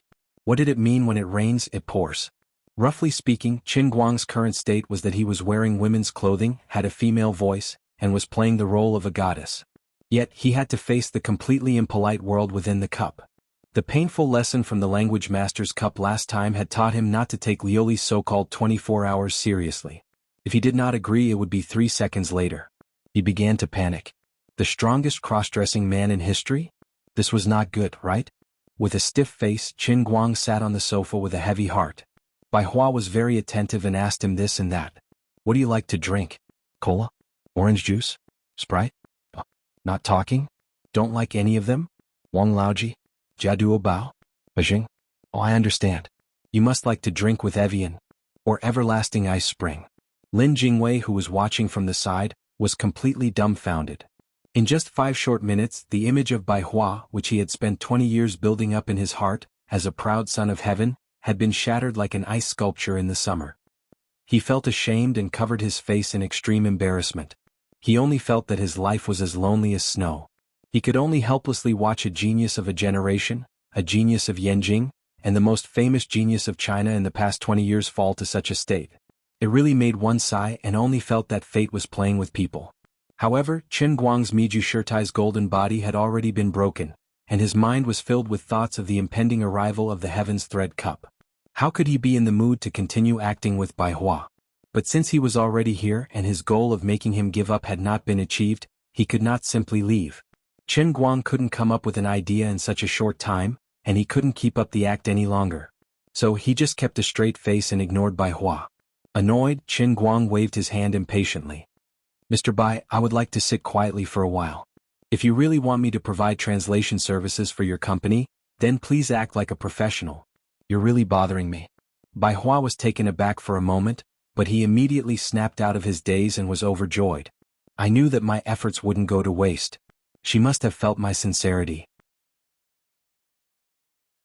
If she really didn't have any feelings for me, she wouldn't have hinted at me to change the way we interact. I'm really stupid. I'm confused because I'm too concerned. She's such a unique woman in the world. Why would she like this kind of cliché? She must be like me, pursuing a soul mate who can resonate with both talent and spirit. That's fine. As long as she's willing to wake me up, it means that I still have a chance. As expected of Bai Hua, he instantly adjusted his state of mind. He no longer jumped up and down around Qingguang. Instead, he obediently sat to the side and seriously thought about how to arrange a suitable position for Qinyu within the Tianjin group. It couldn't be too low. She must be as proud and arrogant as I am. A low starting point would be an insult to her. But it also couldn't be too high. The higher the position, the more burdensome the work would be. She must have her own career. Completely tying her to the Tianjin group would definitely conflict with her own perfect career plans. What should I do? Bai Hua tugged at Lin Jingwei's arm again, sipping the red wine in his hand as he pondered deeply. Lin Jingwei was shocked by Bai Hua's state of deep thought. It's here. Brother Bai Hua's legendary thinker state. 8 years ago, when the relationship between a certain country and China was at its peak, it was in this state that Bai Hua came up with the idea of having China participate in the construction and operation of a certain country's high-speed railway. This not only resolved the conflict between the two countries, but also created tens of billions of dollars worth of foreign exchange. At that time, Bai Hua was only 15 years old. Now he was going to show off his true ability to pick up girls. Brother Guang, can you still hold on? Lin Jingwei secretly looked at Qingguang, but he was so scared by Qingguang's troubled look that he almost peed his pants. Brother, you're not really thinking about this, are you? Don't scare me. If I really play with fire, won't I become a sinner for all eternity? How can I face Sun Xiaoshuan, Grandpa Bai, the party, and the country? Most importantly, I would definitely be ganged up on by all the old men and be beaten to death by the mixed old age style. If the current Qingguang knew that his impatient attempt to force Bai Hua to retreat had been interpreted by the other party as a hint, "Don't be like this, what do you have to do for me to like you?" he would definitely vomit 3 liters of blood. However, the current Qinyu was not in the mood to think about anything else. She was busy thinking about how to deal with the Heaven's Line Cup. Compared to the completely unreasonable Heaven's Line Cup, the Heaven's Line Cup was at least a little earlier notice. So, as long as Qingguang guaranteed that he would think about something 24/7, he would have a high chance of successfully entering the Heaven's Line Cup. What did he need the most right now? If it wasn't for the incident with Wenwen and the hot pot restaurant, the acting world would undoubtedly be his top priority. But right now, what Qingguang needed the most was to increase his strength as quickly as possible, especially to train his muscles to the point where he could practice the verdant red scroll. That's right, it's you. The strongest and most perfect body in history with no blind spots. After making up his mind, Qingguang's heart calmed down a little, and he was no longer that nervous. He lightly curled up his thumb and middle finger. F***ck, he quickly returned to his normal state, picked up a can of herbal tea and downed it. Then he stood up, intending to leave. But in his heart, he was constantly thinking about the verdant red scroll's external techniques to train his body. Miss Qin, what are you? Bai Hua hurriedly turned around and asked. Qingguang took a deep breath. It's getting late. You wanted to see me and you've already seen me. If there's nothing else, let's part ways here. He didn't say goodbye. He simply didn't want to see her ever again.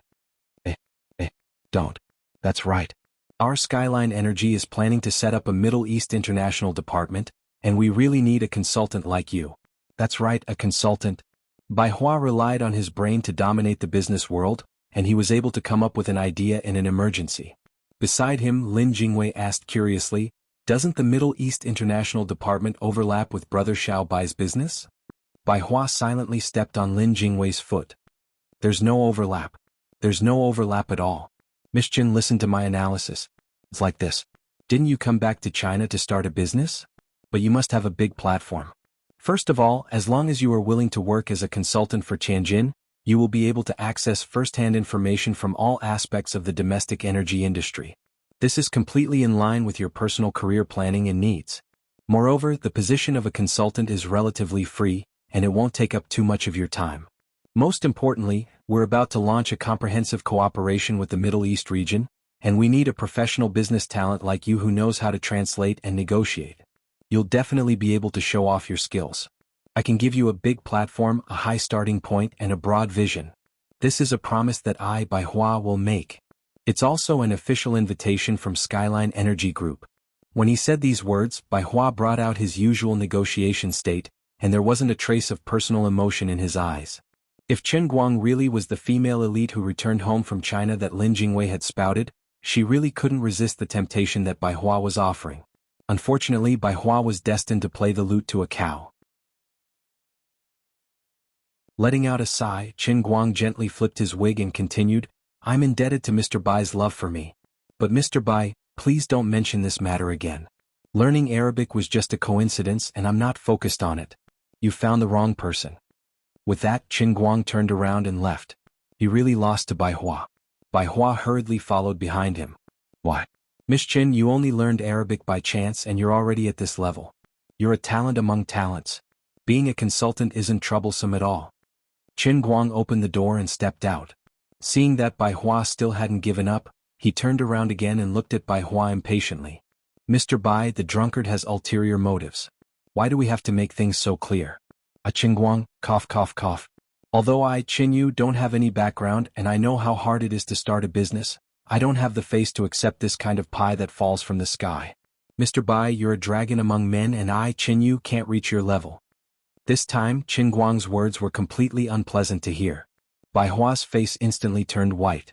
Even Jin Shirui had never rejected him in such a straightforward manner. He only felt waves of pain in his heart, and even his body almost couldn't stand steadily. His heart was empty as if he had fallen from the edge of a cliff, and what awaited him was an endless abyss. This made him feel even sadder and more despair than pursuing Jin Shirui without success. What?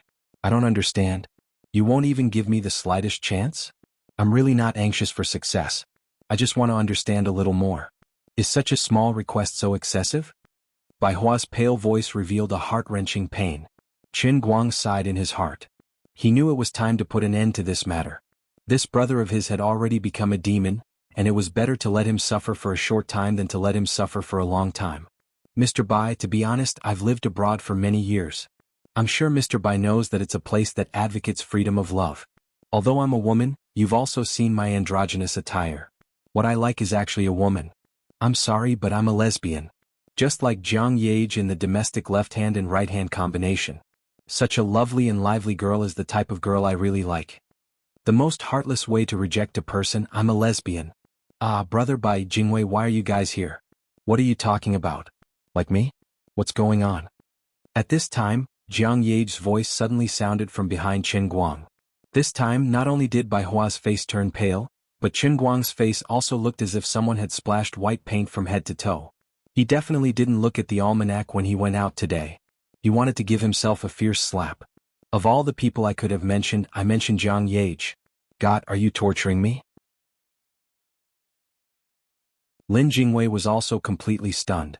He was secretly cheering for Chen Guang's legendary gay killer, but the person he had casually mentioned had unexpectedly walked out from Qianhe No. 1 private room behind him. She even heard his random excuse to reject Bai Hua. Lin Jingwei silently raised his head and looked at the golden lights in the corridor. Brother Guang, you must have been a great prophet in your past life, right? You must be Mediv who can transform into a crow, right? Can your mouth still be saved? Thus, the whole world is in a tragedy. How are we going to act next? Can your *TTY acting still hold up? Lin Jingwei felt that the sky was about to collapse. You're tuning in to the Han Li's Wuxia Chronicles YouTube channel. We're so grateful for your support and don't forget to subscribe to join us on this incredible journey through captivating stories. Your generosity through donations truly makes a world of difference, as it's the primary source of revenue that allows me to expand and enhance this channel for you. Thank you from the bottom of my heart for being a part of this adventure.